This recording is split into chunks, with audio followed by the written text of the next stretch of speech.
Hello मेरे प्यारे प्यारे बच्चों, और एक बार फिर से एक और वन शॉट आपके लिए आ गया भाई। ये जो मेरे पीछे पेपर लगा हुआ है ये 2024-25 का पेपर है भाई, ठीक है। बिल्कुल लेटेस्ट पेपर है। 10 इसमें वेरी शॉर्ट क्वेश्चन आए हुए हैं। उसके बाद 2 डिटेल्ड शॉर्ट आते हैं, चाहे वो केमिकल कंपोजिशन ऑफ आरएनए हो, चाहे जैक स्टेट हो, चाहे पेडिग्री एनालिसिस हो, वायरस बैक्टीरिया फंगी वगैरह में अंतर हो। इसी तरीके से जो इसके लॉन्ग है, जो भी चीजें, प्रोटीन टारगेटिंग क्या होता है, ठीक है, स्ट्रक्चर ऑफ वुचेरिया क्या होता है और माइटोसिस क्या होता है, ये जितनी भी चीजें हैं ये तो इस वन शॉट में हमने कवर की ही है। यानी पहले वो वीडियोस आपको चलेंगी जो ये सारे क्वेश्चंस हैं, सबसे पहले ये भाई, ठीक है। और उसके बाद क्या होगा, उसके बाद जो और कुछ इंपॉर्टेंट टॉपिक्स हैं वो भी इस वन शॉट में लगाए गए हैं। तो पूरे वन शॉट को देख डालिए। और हम ये नहीं कह रहे कि आप क्रांति कर दोगे, लेकिन हाँ, अगर आपने कुछ नहीं पढ़ा है तो इस बात की गारंटी है शायद कोई फेल शायद नहीं लगाएंगे, वरना लोग कंफ्यूजन में चले जाएंगे। कोई फेल आपको नहीं कर पाएगा। तो शुरुआत आप यहां से करो और उसके बाद आप जो इकट्ठा पढ़ पाओ, इधर उधर इंगे होंगे कहें उनसे, तो हमने आपके लिए 24-25 का पूरा पेपर सॉल्व करा दिया है। उसके अलावा कुछ इंपॉर्टेंट क्वेश्चंस इसमें लगा दिए हैं। चलिए शुरू करते। पहला आपने देखा होगा CAM, कैम भी पढ़ लेते हैं इसे। CAM करके बहुत बार पेपर में आता है, ये 2 नंबर के लिए बहुत इंपॉर्टेंट। इसका पूरा नाम क्या होता है, तो सेल एडिशन मॉलिक्यूल्स, इन्हें हम लोग अंग्रेजी में बोल देते हैं। क्या होते हैं ये, आसानी सरल लैंग्वेज में हमने यहां पे लिख दिए हैं। ये वो प्रोटीन होते हैं जो शेल्स को एक दूसरे से तथा एक्स्ट्रा सेलुलर मैट्रिक्स से जोड़ने का काम करते हैं। शेल्स मतलब क्या होती हैं, कोशिकाएं होती हैं। हमारे शरीर में बहुत सारी छोटी छोटी कोशिकाएं होती हैं, शेल्स होते हैं। तो उन्हें जोड़ने का काम कौन करेगा, CAM का। एस छोटा सा इसलिए लगा रखा है क्योंकि मॉलिक्यूल्स हैं, वरना नॉर्मली इन्हें CAM बोलेंगे हम लोग, ठीक है। तो ये कोशिकाओं को, एक्स्ट्रा सेलुलर जो फ्लूइड वगैरह होता है, उन सबको ये जोड़ने का काम करेंगे। ये कोशिकाओं की पहचान करेंगे, कोशिकाओं का ट्रांसपोर्टेशन यानी एक जगह से दूसरी जगह ले जाने का काम करेंगे, ठीक है। टिश्यूज का निर्माण करेंगे। टिश्यू मतलब ऊतक। जब कोशिकाएं आपस में मिलेंगी तो टिश्यू यानी ऊतक का फॉर्मेशन होगा। तो इन सब में ये इंपॉर्टेंट रोल प्ले करते हैं। अगर हम कुछ के नाम पूछें तो कैड्रिन हो गया, ठीक है, इंटेग्रिन्स हो गया, सिलेक्टिन्स हो गया, ये सारे के सारे CAM के कुछ प्रकार हैं भाई, ठीक है, कुछ मुख्य हैं ये। इनकी हेल्प से हम लोग शेल्स को आपस में चिपकी रहती हैं, यानी इनकी सहायता से ही जो कोशिकाएं होती हैं वो आपस में चिपकी रहती हैं, जुड़ी रहती हैं, जिससे टिश्यू का स्ट्रक्चर जो है वो स्टेबल रहता है, जिसकी सहायता से जो ऊतक का निर्माण होता है, जो टिश्यूज का निर्माण होता है, वो स्टेबल बना रहता है भाई, ठीक है। चाहे घाव भरना हो, सूजन हो जाए, यहाँ तक कि जो बच्चे का निर्माण होता है, जो भ्रूण का विकास होता है, उनमें भी CAMS का इंपॉर्टेंट रोल होता है भाई, ठीक है। तो मोटा मोटा देखो, हम बार बार कह रहे हैं 2 नंबर में अगर ये आया है तो बहुत नहीं लिखना है, आपको केवल इतना पता होना चाहिए CAM क्या होते हैं। कोशिकाओं को जोड़ने का काम करेंगे, ऊतक का निर्माण करेंगे, घाव को भरेंगे, कोशिकाओं का ट्रांसपोर्टेशन करवाएंगे, यानी इस तरीके के कोशिकाओं से रिलेटेड जो भी काम होंगे वो CAM करेंगे भाई, ठीक है। दूसरा कौन सा है, पैरोक्सीसोम। पैरोक्सीसोम क्या होते हैं, आइए ये भी देखते हैं। तो पैरोक्सीसोम क्या होते हैं, ये छोटे मेम्ब्रेन का मतलब हमेशा झिल्ली होती है, तो ये छोटे होते हैं, मेम्ब्रेन बाउंड यानी झिल्ली से घिरे हुए होते हैं, और सेल ऑर्गन मतलब कोशिका का ही भाग होते हैं, जिनमें क्या पाया जाता है, जिनमें ऑक्सीडेज और कैटालेज, ये दोनों कौन है, एंजाइम है जो क्रियाओं को कराएंगे। तो इनमें ऑक्सीडेज और कैटालेज एंजाइम पाए जाते हैं। ये हानिकारक H2O2 का नाम क्या है, H2O2 का नाम है हाइड्रोजन परऑक्साइड। तो ये जो हाइड्रोजन परऑक्साइड है इन एंजाइम की सहायता से टूट जाएगा। काहे में टूटेगा, तो भैया ये वाटर यानी पानी में टूट जाएगा, यानी H2O अलग हो जाएगा और ऑक्सीजन को ये अलग कर देगा। ये फैटी एसिड जो भी बसीय अम्ल होते हैं उनका बीटा ऑक्सीडेशन कराएंगे। एमिनो एसिड मेटाबॉलिज्म तथा जितने भी खराब से पदार्थ हैं उन सब के विघटन में, विषाक्त मतलब जो जहरीले पदार्थ हैं, खराब पदार्थ हैं, उन सब के विघटन में इंपॉर्टेंट रोल प्ले करते हैं। ये लीवर और किडनी की कोशिकाओं में पाए जाते हैं भाई, ठीक है। तो पैरोक्सीसोम क्या होते हैं, मोटा मोटा कहें तो इनमें ये घिरे हुए होते हैं, किससे, तो छोटे छोटे मेम्ब्रेन झिल्लियों से ये घिरे होते हैं जिनके अंदर एंजाइम होते हैं। और सरल भाषा में कहें तो एंजाइम का क्या काम है, जितने भी उल्टे सीधे पदार्थ हैं उन सबको खत्म करने का काम होता है पैरोक्सीसोम का। ये भी 2 नंबर में पेपर में आया हुआ है और आ सकता है भाई, ठीक है। क्रोमेटिन ऑर्गेनाइजेशन क्या होता है सबको पता है भैया। क्रोमोसोम मतलब गुणसूत्र होता है, और गुणसूत्र कैसे बनते हैं, धागे नुमा संरचना होती है, उस धागे नुमा संरचना को हम लोग क्रोमेटिन कह देते हैं। तो जब क्रोमेटिन का ऑर्गेनाइजेशन होगा, यानी इन धागों का सही से ऑर्गेनाइजेशन होगा, तभी तो क्रोमोसोम यानी गुणसूत्र का फॉर्मेशन होगा। तो क्रोमेटिन क्या होता है, डीएनए और प्रोटीन से बना होता है। कौन सी प्रोटीन से बना होता है, तो हिस्टोन प्रोटीन से यह बना होता है। डीएनए और प्रोटीन से मिलकर बना होता है, दो रूपों में पाया जाता है। कौन कौन सा रूप होता है, तो एक तो यू क्रोमेटिन होता है। यू क्रोमेटिन क्या करता है, थोड़ा सा लूज होता है, ढीला होता है, और एक्टिव जीन्स इसके अंदर होते हैं। दूसरा कौन सा होता है, हिड्रोक्रोमेटिन होता है, जो टाइट होता है, पहला लूज है दूसरा टाइट है, और इनएक्टिव जीन्स रखता है। यानी पहला वाला ढीला जरूर है लेकिन इसमें एक्टिव जीन्स हैं, दूसरा वाला टाइट जरूर है लेकिन इसमें इनएक्टिव जीन्स हैं। डीएनए जो होता है, ये जो डीएनए है और प्रोटीन दो ही चीजें इन्हीं से मिलकर बना है। तो डीएनए क्या करता है, प्रोटीन जो हिस्टोन है उसके चारों तरफ लिपट जाता है, लिपटने से न्यूक्लियोसोम का निर्माण करता है, और न्यूक्लियोसोम जब घूमेगा क्वाइल की फॉर्म में आएगा तो क्रोमेटिन फाइबर का निर्माण कर देगा। ये जो क्रोमेटिन फाइबर है, यही जब इसमें कोशिका सेल डिवीजन हो जाएगा, कोशिका का विभाजन वगैरह जिस समय होगा, उस समय ये क्रोमोसोम का निर्माण कर लेगा, यानी गुणसूत्र का फॉर्मेशन कर देगा। मोटा मोटा कहें तो क्रोमेटिन ऑर्गेनाइजेशन का मतलब होता है उन धागों को इस तरीके से व्यवस्थित करना कि गुणसूत्र के फॉर्मेशन तक का प्रोसेस आप बता सकें भाई। ठीक है, तो ये आप आराम से लिख दोगे कि भैया प्रोटीन डीएनए से बना होता है, दो प्रकार का होता है, एक के पास एक्टिव जीन्स होते हैं, एक के पास नॉन एक्टिव जीन्स होते हैं। डीएनए जब हिस्टोन पर लपटता है तो न्यूक्लियोसोम बनता है, न्यूक्लियोसोम क्या करता है, क्रोमेटिन फाइबर बना लेता है, और आखिरी में जब कोशिका का विभाजन होता है तो इससे क्रोमोसोम यानी गुणसूत्र का फॉर्मेशन हो जाता है। सेल सरफेस रिसेप्टर्स क्या होते हैं, सेल माने कोशिका हो गई, सरफेस मतलब ऊपर की सतह हो गई, रिसेप्टर्स तो क्या कहेंगे भैया, ये सेल मेम्ब्रेन जो सेल की झिल्ली होती है ऊपर की, उस पर स्थित प्रोटीन होते हैं। सीधी सी बात है, सरफेस का मतलब ही क्या था, ऊपर। तो जो सेल मेम्ब्रेन है, जो कोशिका की झिल्ली है, आवरण है, उसके ऊपर ये प्रोटीन होते हैं जो क्या करते हैं, बाहरी सिग्नल, बाहर से जो भी सिग्नल है, चाहे वो हार्मोन हो, एंटीजन है, जो भी है, को पहचान कर सेल के अंदर रिएक्शन स्टार्ट करते हैं कि कौन सी रिएक्शन कोशिका के अंदर होनी चाहिए।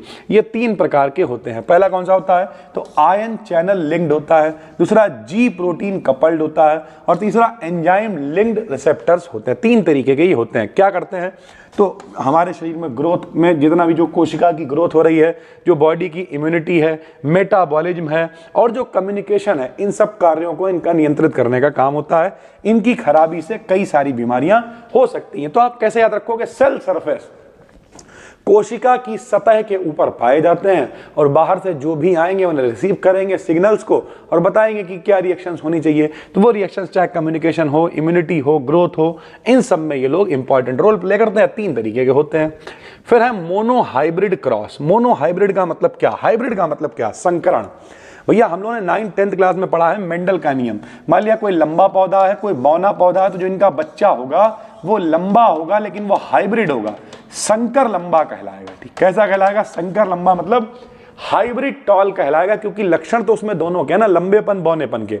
तो पहली पीढ़ी में तो बच्चा लंबा होगा, फिर जब उस पीढ़ी को आगे बढ़ाओगे तो दूसरी पीढ़ी में 3 बच्चे लंबे होंगे, और एक बौनापन जो पिछली पीढ़ी का है वो निकल के आएगा, और 3:1 में ये अलग हो जाएगा। ठीक है, तो यह एक ऐसा जेनेटिक क्रॉस होता है जिसमें केवल एक गुण का अध्ययन किया जाता है, सिर्फ एक गुण की बात कर रहे हैं, लंबापन बौनापन ही ले रहे हैं। मेंडल ने मटर के पौधों पर यह प्रयोग किया। यदि एक पेरेंट टॉल, यानी अगर एक आदमी लंबा है, लंबेपन को कैपिटल टी से लिख दे रहा है, क्योंकि गुणसूत्र को पेयर की फॉर्म में लिखते हैं, एक्स एक्स एक्स वाई। तो हमने कहा अगर कोई लंबा है तो उसे कैपिटल टी लिख दे रहा है।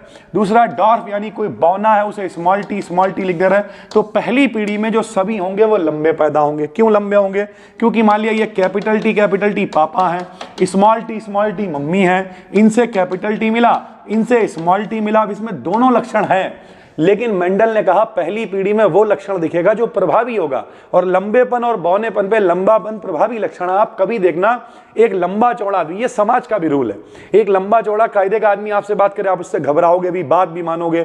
छोटा है, कोई काला है, तो समाज में लोग कहते हैं मतलब झूठ ही बोल रहा होगा। ये रियलिटी है भाई। धीरे धीरे करके भले आप इंसान को पहचानने लगो तो आपको उससे प्यार होने लगे, लेकिन रियलिटी यही है कि समाज की भी रियलिटी है कि क्या प्रभावी और क्या अप्रभावी है। तो लंबापन प्रभावी लक्षण है, इसलिए पहली पीढ़ी में ये प्रभावी लंबा मतलब जो बच्चा होगा वो लंबा होगा। F2 पीढ़ी में रेशियो 3:1 में आ जाएगा। ठीक, तो हमने यहाँ पे डायग्राम से भी दिखा दिया है। कैसे दिखाया हमने, देखो कैपिटल टी ये मान लिया मम्मी है, चलो मम्मी को लंबा दे रहा है, पिताजी छोटे हो गए। ठीक, इनसे कैपिटल टी मिला, इनसे स्मॉल टी मिला, ये हाइब्रिड टॉल कहलाएगा। होगा लंबा लेकिन संकर लंबा इसे कहेंगे।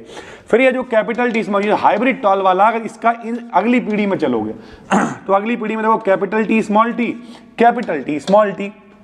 अब जब इनके बच्चे होंगे तो इनके बच्चे कैसे हो सकते हैं भाई, कि इनसे कैपिटल टी मिल जाए, इनसे भी कैपिटल टी मिल जाए, दोनों ही कैपिटल टी है, मतलब तो शुद्ध लंबा, ये बच्चा तो लंबा ही होगा। ठीक है, यहां की बात करें, अगर यहां से कैपिटल टी मिले और यहां से स्मॉल टी मिले तो लंबापन प्रभावी है, तो ये भैया ये भी लंबा होगा, लेकिन ये हाइब्रिड लंबा, संकर लंबा कहलाएगा। यहां से अगर स्मॉल टी मिले, यहां से कैपिटल, तो कैपिटल टी तो है ही, तो ये भी लंबा होगा, हाइब्रिड लंबा कहलाएगा। और दोनों जगह से अगर स्मॉल टी मिल जाएगा तो फिर ये दूसरी पीढ़ी में बौना पौधा प्राप्त होगा, बच्चा प्राप्त होगा। यानी 3 लोग लंबे होंगे, वो संकर हो शुद्ध हो अलग बात है, एक आदमी बौना होगा, तो दूसरी पीढ़ी में ये 3:1 में अलग हो जाएगा भाई। ठीक है, इस तरीके से आप डायग्राम बना के बता दोगे।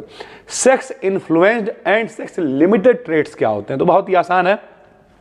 जो इन्फ्लुएंस्ड वाले होते हैं ये वो होते हैं जिनकी उपस्थिति दोनों जेंडर्स में पाई जाती है, चाहे मेल हो चाहे फीमेल हो, दोनों में पाई जाती है, लेकिन उनका जो एक्सप्रेशन होता है, जो व्यक्त होने का तरीका होता है वो डिफरेंट होता है। जैसे अगर हम बाल्डनेस की बात करें, जैसे गंजापन जो है तो भैया मेल्स में ज्यादा होता है। ज्यादातर देखा होगा, हमारे ही बहुत सारे बाल गिर गए, पहले बड़े अच्छे होते थे, तो ज्यादातर मेल्स में गंजापन ज्यादा प्रभावी होता है, महिलाओं में कम ही ये पाया जाता है, मतलब एक्सप्रेशन इसका कम होता है। तो इस तरीके के ये सेक्स इन्फ्लुएंस्ड ट्रेट्स कहलाते हैं। ठीक है, जबकि जो लिमिटेड होते हैं इनके जीन्स पाए दोनों में जाते हैं, लेकिन एक्सप्रेस सिर्फ एक ही जेंडर में होता है, दोनों में नहीं होता है। जैसे देखा होगा महिलाओं में मिल्क प्रोडक्शन होता है, जितनी भी फीमेल्स होती हैं, हम लोगों की मम्मियों ने सबने हम लोगों को दूध पिलाया है, ठीक है, मम्मियों ने। उसके अलावा बियर्ड है, मूछे हैं, ये सब पापा, हम लोग बचपन से देखते थे, पापा की दाढ़ी है, पापा की मूछे हैं, हम लोग भी उनकी तरह रखेंगे, तो दाढ़ी मूछे सिर्फ मेल्स में निकलती हैं। तो ये इस तरीके के लिमिटेड ट्रेट्स हैं जो एक ही जेंडर में पाए जाते हैं, जो पिछली साल आए हुए हैं। कौन कौन से क्वेश्चन है भाई? पहला एक क्वेश्चन है पेनिट्रेंस एंड एक्सप्रेसिविटी क्या होती है, तो बहुत ही आसान है। पेनिट्रेंस क्या होता है? किसी जीन का फिनोटाइप। फिनोटाइप क्या होता है भाई?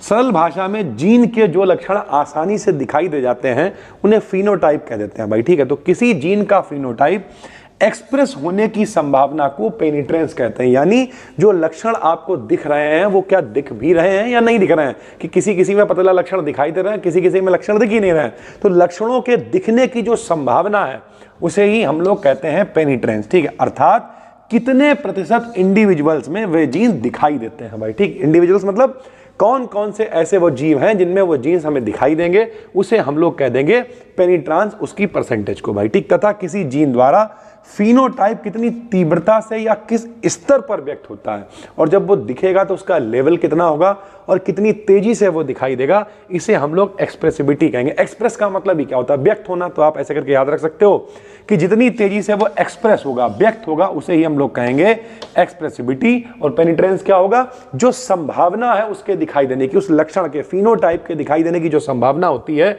उसे पेनिट्रेंस कहते हैं भाई। ठीक है, 2 नंबर में ये क्वेश्चन आया हुआ है और भैया 2 परिभाषाएं पूछी हैं, एक पेनिट्रांस की, एक एक्सप्रेसिविटी की। यानी एक एक नंबर में अगर आपको इसे लिखना है तो इतना ये पर्याप्त है कि कितनी तरीके से आप इसे व्यक्त करोगे और कितनी तेजी से ये व्यक्त होगा। साइटोप्लाज्मिक इनहेरिटेंस क्या होता है? बहुत ही आसान है, ऐसा वंशानुक्रम जो न्यूक्लियस के बजाय साइटोप्लाज्म के जो ऑर्गन्स होते हैं, ध्यान से समझिए, ऐसा वंशानुक्रम का मतलब क्या है? मतलब माता पिता के लक्षण आप तक पहुंच रहे हैं, फिर उससे आगे बढ़ रहे हैं, ये वंश का क्रम हो गया वंशानुक्रम।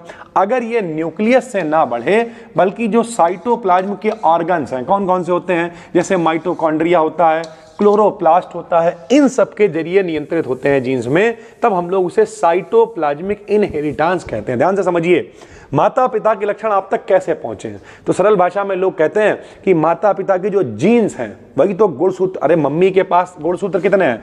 मान लिया मम्मी के पास 46 गुणसूत्र हैं, ठीक है, जिनमें से जो लिंग गुणसूत्र होता है वो कौन सा होता है? XX होता है। पापा के पास XY होता है। मम्मी से हमें X गुणसूत्र मिलता है, पापा से Y बनता तो लड़का बन जाता है, यहां से भी X मिलता है, यहां से भी X मिलता तो लड़की बन जाती है।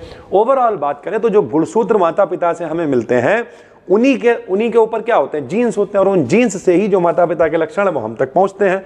तो अगर वो नियंत्रित हो रहे हैं माइटोकॉन्ड्रिया के द्वारा, क्लोरोप्लास्ट वगैरह के द्वारा, साइटोप्लाज्म के जो भी ऑर्गन्स हैं इनके द्वारा अगर वो कंट्रोल हो रहे हैं, तब हम लोग उसे कह देते हैं साइटोप्लाज्मिक। नाम ही क्या उसका, साइटोप्लाज्मिक इनहेरिटेंस। यानी जो साइटोप्लाज्मिक है, साइटोप्लाज्म है, उसके द्वारा अगर कंट्रोल होगा तो साइटोप्लाज्मिक इनहेरिटेंस कहलाएगा भाई। ठीक है, अगला है क्रोमोसोमल एनोमलीज। क्या होता है? क्रोमोसोम का मतलब क्या, गुणसूत्र, और एनोमलीज का मतलब क्या, यानी जब भी कभी किसी भी प्रकार का एनोमलीज मतलब चेंज हो जाएगा, परिवर्तन हो जाएगा, कुछ अलग होगा, कुछ डिफरेंट होगा, तो गुणसूत्रों की संख्या या बनावट में होने वाले किसी भी परिवर्तन को क्रोमोसोमल एनोमलीज कहते हैं।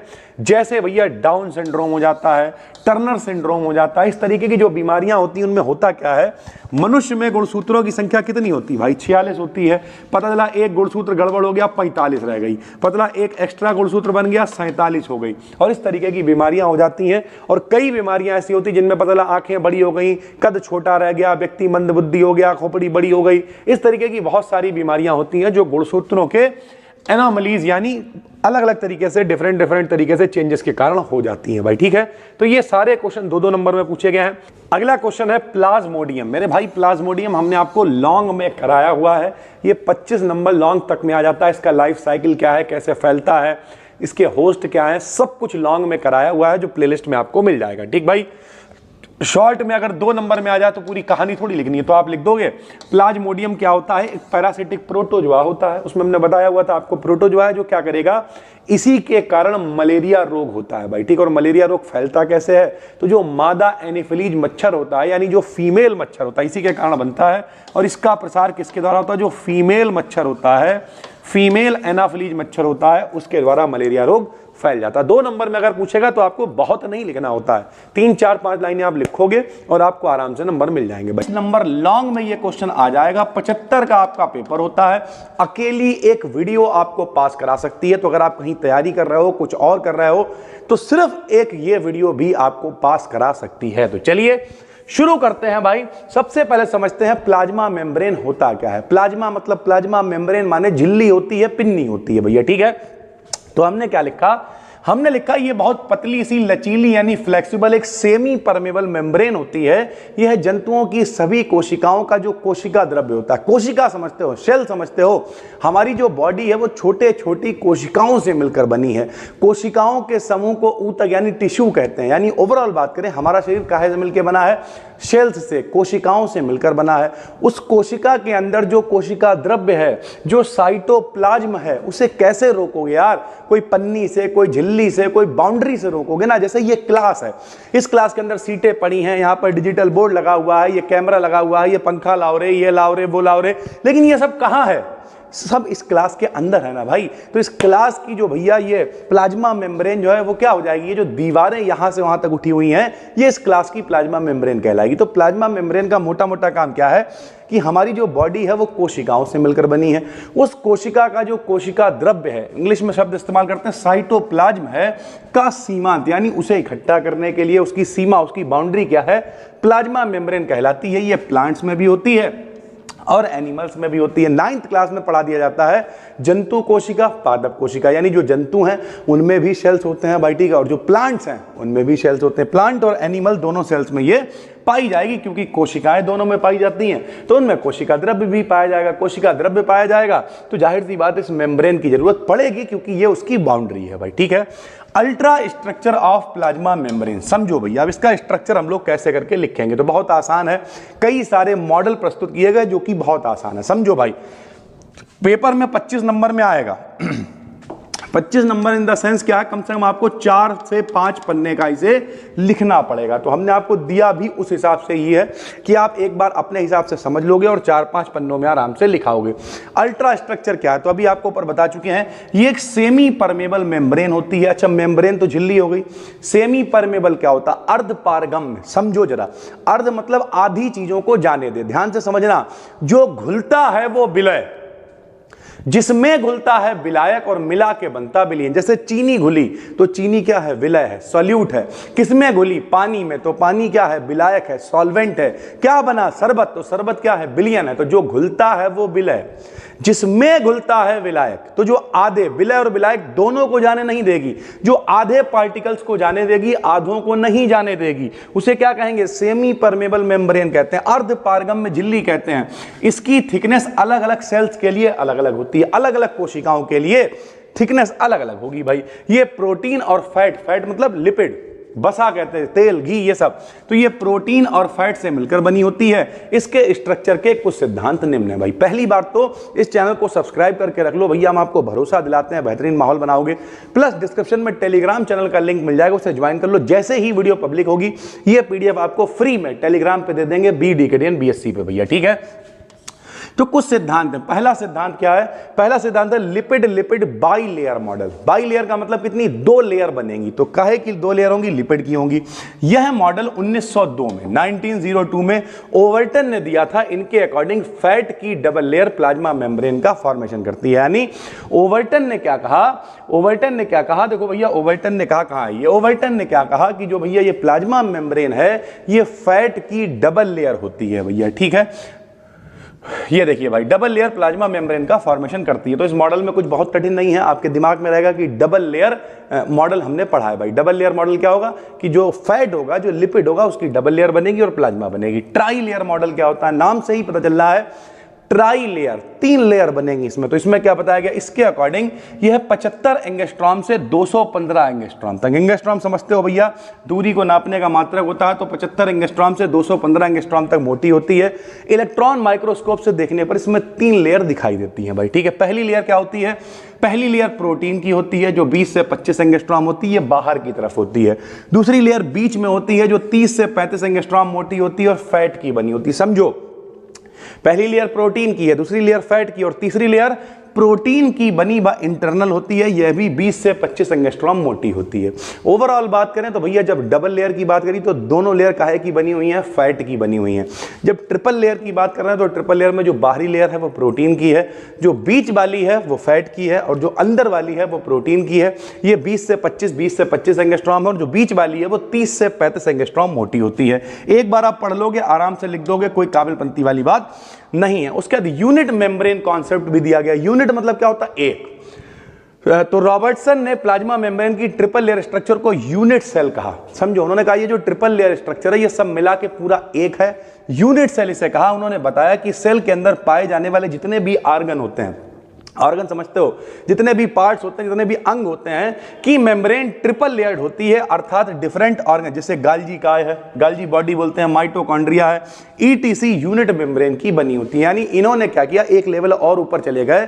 इन्होंने कहा जो ट्रिपल लेयर है उस पूरी ट्रिपल लेयर को हम क्या बोलेंगे? यूनिट सेल बोल देंगे। यानी वो पूरा मिला के एक कोशिका बनती है भाई। तो ये मॉडल है यूनिट मेम्ब्रेन कॉन्सेप्ट भाई, ठीक है। यानी सरल भाषा में एक मेम्ब्रेन है, मेम्ब्रेन में 3 लेयर हैं, वो तीनों लेयर मिलकर ही मेम्ब्रेन बना रही है, उस मेम्ब्रेन से ही क्या बन रही है? कोशिका बन रही है। तो ये यूनिट सेल कहलाएगा भाई। फ्लूइड मोज़ेइक मॉडल होता है। फ्लूइड मोज़ेइक मॉडल क्या है? इसके अकॉर्डिंग लिपिड और प्रोटीन्स मोज़ेइक ऑर्डर में रहते हैं। मोज़ेइक ऑर्डर समझते हो? वैसे तो रंग बिरंगा क्रम होता है। मोज़ेइक का मतलब क्या होता है? रंग बिरंगा, अनसेंट मॉडल, ठीक है। तो इसके अकॉर्डिंग लिपिड और प्रोटीन्स मोज़ेइक ऑर्डर में रहते हैं तथा मेम्ब्रेन के मॉलिक्यूल्स लिपिड के दोनों लेयर के बीच में मूव करते रहते हैं। ये देखो, मोज़ेइक का मतलब ही यही है, अनसेंट, ठीक है, रंग बिरंगा। तो भैया यहां पे क्या होगा? मेम्ब्रेन मॉलिक्यूल लिपिड की 2 लेयर होंगी। इस मॉडल में कहा गया कि भैया जो पहली वाली बात कही जा रही डबल लेयर वाली की, बसा की लिपिड की 2 लेयर होंगी, वो ठीक है। उसी के बीच में जो मॉलिक्यूल्स हैं वो क्या करते रहेंगे? मूव करते रहेंगे। मॉलिक्यूलर स्ट्रक्चर की बात करें तो भैया प्लाज्मा मेम्ब्रेन एक ट्रिपल लेयर्ड स्ट्रक्चर होता है, जिसमें बाहर और अंदर प्रोटीन मॉलिक्यूल होते हैं तथा एक एक लेवल के बीच में लिपिड मॉलिक्यूल्स के 2-2 लेवल होते हैं। लिपिड मॉलिक्यूल्स के बीच की ओर तथा बाहर की ओर सिरों के अलग अलग लक्षण रहते हैं। ओवरऑल बात करें तो भैया जो स्ट्रक्चर है वो कैसे बनेगा? तो प्रोटीन और लिपिड से मिलकर बना होगा। जब प्रोटीन और लिपिड आपस में मिलेंगे तो 2 सिरे बनेंगे। कौन से सिरे होंगे? पहला सिरा होगा non polar hydrophobic and. Non polar यानी जो प्लस माइनस में नहीं टूटेगा, हाइड्रोफोबिक का मतलब जो पानी में नहीं घुलेगा, तो यह वाटर में इनसॉल्युबल होता है। दूसरा होगा पोलर हाइड्रोफिलिक एंड, यानी ये प्लस माइनस में टूट जाएगा, हाइड्रोफिलिक यानी जल में घुल जाएगा, तो यह वाटर में सॉल्युबल होता है। तो आपको स्ट्रक्चर क्या समझ में आ रहा है कि प्रोटीन है और फैट है। प्रोटीन और फैट मिलकर इसका स्ट्रक्चर बना रहा है, अपनी भाषा में लिखो यार, ठीक है। और जब स्ट्रक्चर बना रहे हैं तो दो एंड जनरेट हो रहे हैं, एक कैसा एंड है, पोलर एंड है, एक कैसा है, नॉन पोलर है। जो नॉन पोलर वाला एंड है वो पानी में नहीं घुलता है, जो पोलर वाला है वो पानी में घुल जाता है भाई, ठीक है।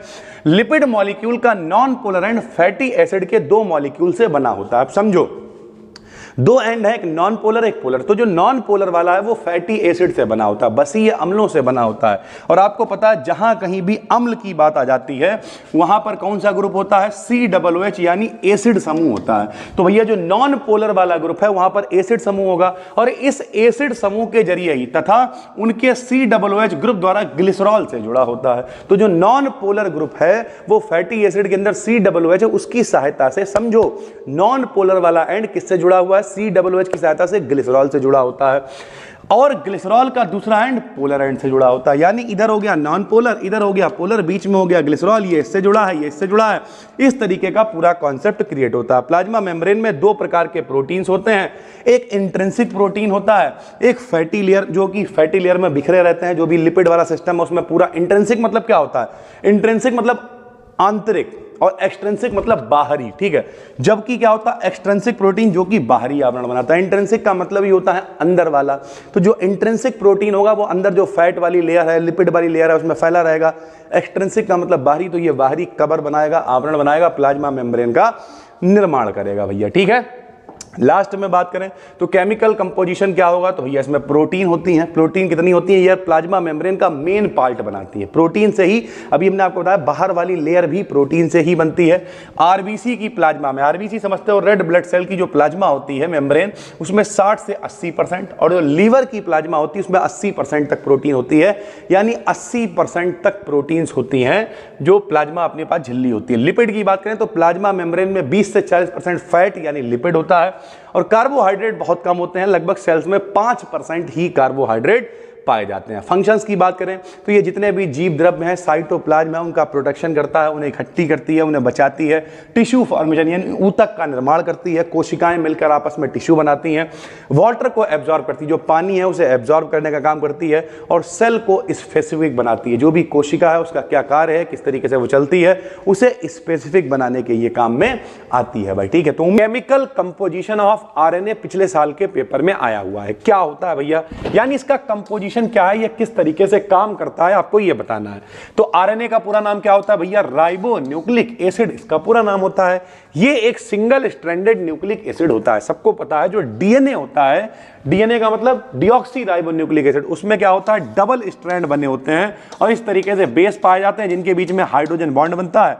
इस तरीके का स्ट्रक्चर रहता था भाई, ठीक है। यहां पे क्या सिंगल स्ट्रैंड होगा, यानी जो सरल भाषा में कहें जो स्तंभ होगा, जो पिलर होगा, वो इसमें केवल एक होगा, जिसका मुख्य कार्य क्या होगा, प्रोटीन का निर्माण करना होता है। यानी सरल भाषा में आरएनए क्या करता है, प्रोटीन के निर्माण में सहायता करता है।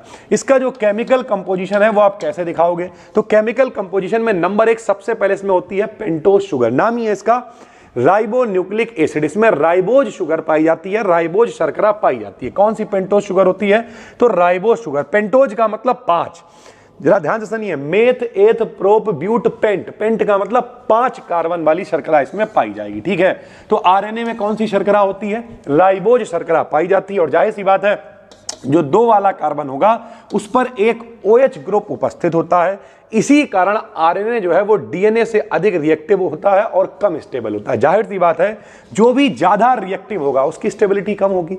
एक स्टेबल क्या है, पड़े हुए हैं, बिल्कुल जब पड़े हुए हैं तो स्टेबल तो बहुत है लेकिन रिएक्टिव नहीं है, क्योंकि रिएक्शन कर ही नहीं रहे, पड़े हुए हैं, स्टेबिलिटी बहुत। और अगर अंधाधुंध रिएक्टिविटी है तो स्टेबिलिटी यानी थोड़ी सी मुश्किल होगी, क्योंकि आदमी चलता रहेगा, फिरता रहेगा, कूदता रहेगा, उछलता रहेगा, तो स्टेबिलिटी उसकी कम होती है भाई, ठीक है। नंबर 1 इसमें शर्करा हो गई। दूसरा नाइट्रोजनस बेस पाए जाते हैं, छोटे से आप पढ़ रहे हो कौन कौन से बेस इसमें पाए जाते हैं, तो एडेनिन, ग्वानिन, साइटोसिन और यूरेसिल, इसमें नाइट्रोजनस 4 बेसेस पाए जाते हैं। फिर इसमें फास्फेट ग्रुप पाया जाता है। आरएनए न्यूक्लियोटाइड्स में एक फास्फेट ग्रुप पाया जाता है जो राइबोज के कौन से 5 वाले कार्बन से जुड़ा रहता है। फास्फेट बैकबोन आरएनए को नेगेटिव चार्ज देता है भाई, ठीक है।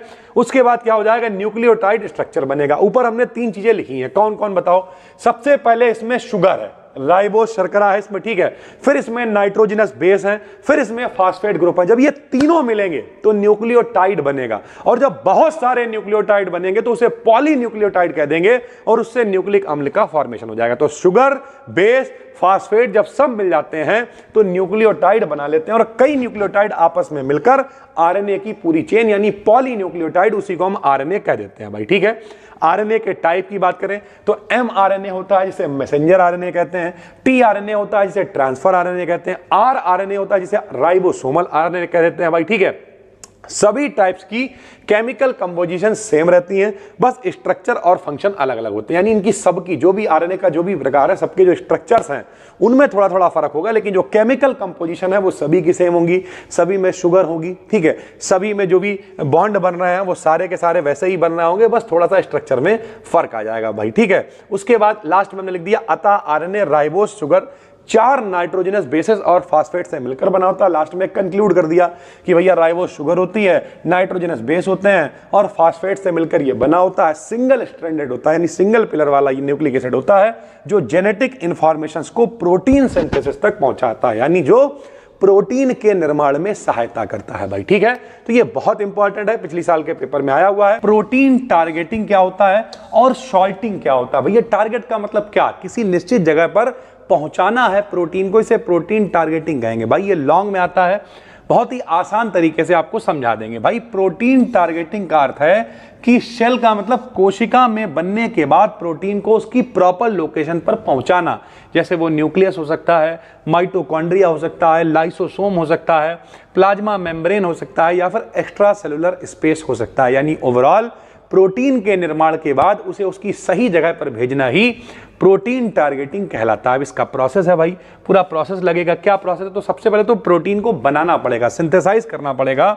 तो सबसे पहले हम लोग क्या करते हैं, प्रोटीन का निर्माण करते हैं। कहां बनता है प्रोटीन, सबको पता है, राइबोसोम को प्रोटीन का पावर हाउस कहा जाता है। प्रोटीन के निर्माण कौन करता है, राइबोसोम करता है। तो प्रोटीन राइबोसोम पर बनते हैं। जो राइबोसोम है वो फ्री भी हो सकते हैं, रफ भी हो सकते हैं। सबसे पहले जब यहां पर बन जाएगा तो यहां से सिग्नल डिसाइड करेगा कि प्रोटीन कहां जाना है। तो सिग्नल पेप्टाइड ये डिसाइड करता है कि प्रोटीन को कहां भेजा जाएगा, किस तरीके के सिग्नल होंगे, तो सिग्नल को पहचाना जाएगा। स्टेप 2 में सिग्नल को पहचानेंगे। कौन सा सिग्नल, अब पहचानने, ये बहुत तेजी में ये सब काम होता है भाई। ठीक है, जैसे न्यूक्लियस के लिए क्या सिग्नल होगा, तो न्यूक्लियस के लिए न्यूक्लियस लोकेलाइजेशन सिग्नल होगा। ठीक है, ऐसे माइटोकॉन्ड्रिया के लिए क्या होगा, माइटोकॉन्ड्रियल टारगेटिंग सिग्नल होगा। इस तरीके से डिसाइड होगा, यानी सबसे पहले प्रोटीन का निर्माण होगा। निर्माण होने के बाद एक सिग्नल बताएगा कि प्रोटीन को एक्चुअल में कहां जाना है। फिर उसकी सॉल्टिंग हो जाएगी। सॉल्टिंग कहां होगी, ईआर में, एंडोप्लाज्मिक रेटिकुलम, मतलब आपने 9th में अंतः प्रद्रव्य जालिका पढ़ रखी होगी, और गाल्जी काय आपने पढ़ रखा होगा। इनमें क्या होगा, प्रोटीन की सॉल्टिंग होगी भाई। तो रफ ईआर में क्या होगा, ईआर का मतलब, ईआर शॉर्ट में लिख रहे हैं, एंडोप्लाज्मिक रेटिकुलम है। इसमें क्या होगा, प्रोटीन एंटर कर जाएगा। प्रोटीन एंटर करने के बाद इसकी फोल्डिंग होगी, इसका इनिशियल मॉडिफिकेशन होगा, और बचा खुचा मॉडिफिकेशन कहां हो जाएगा, गाल्जी बॉडी में हो जाएगा। ठीक, प्रोटीन यहां दोबारा से मॉडिफाई होगा तथा वेसल्स में पैकेज करके टारगेट लोकेशन पे चला जाएगा। यानी ओवरऑल हुआ क्या है, सबसे पहले प्रोटीन का निर्माण हुआ है। देखो कई बार लोगों को लगता होगा सर जी 5 मिनट में बता के चले गए। अब ये बात 5 मिनट की है ही नहीं, आप जब इसे लिखोगे ये 2-2.5 बनने का हो ही जाएगा। आप ये समझो कि सबसे पहले हुआ क्या है। सबसे पहले आपने लिखा कि प्रोटीन सिंथेसिस, सॉरी, सबसे पहले प्रोटीन टारगेटिंग क्या होता है। तो प्रोटीन टारगेटिंग का मतलब प्रोटीन को हमें टारगेट करके उसकी लोकेशन पे भेजना है। वो लोकेशंस अलग अलग हो सकती हैं। तो सबसे पहले प्रोटीन बनाना पड़ेगा, प्रोटीन को बनाएंगे, फिर सिग्नल को पहचाने की, सिग्नल की कहाँ पे पहुंचना चाहिए। तो पहुंचने के लिए फिर सॉल्टिंग होगी। सॉल्टिंग कहाँ होगी, तो ईआर यानी एंडोप्लाज्मिक रेटिकुलम में होगी, और बची कुछ गाल्जी काय में हो जाएगी। गाल्जी काय में होने के बाद अब इसे ले जाना है। सॉल्टिंग हो गई है, पैकेजिंग हो गई है।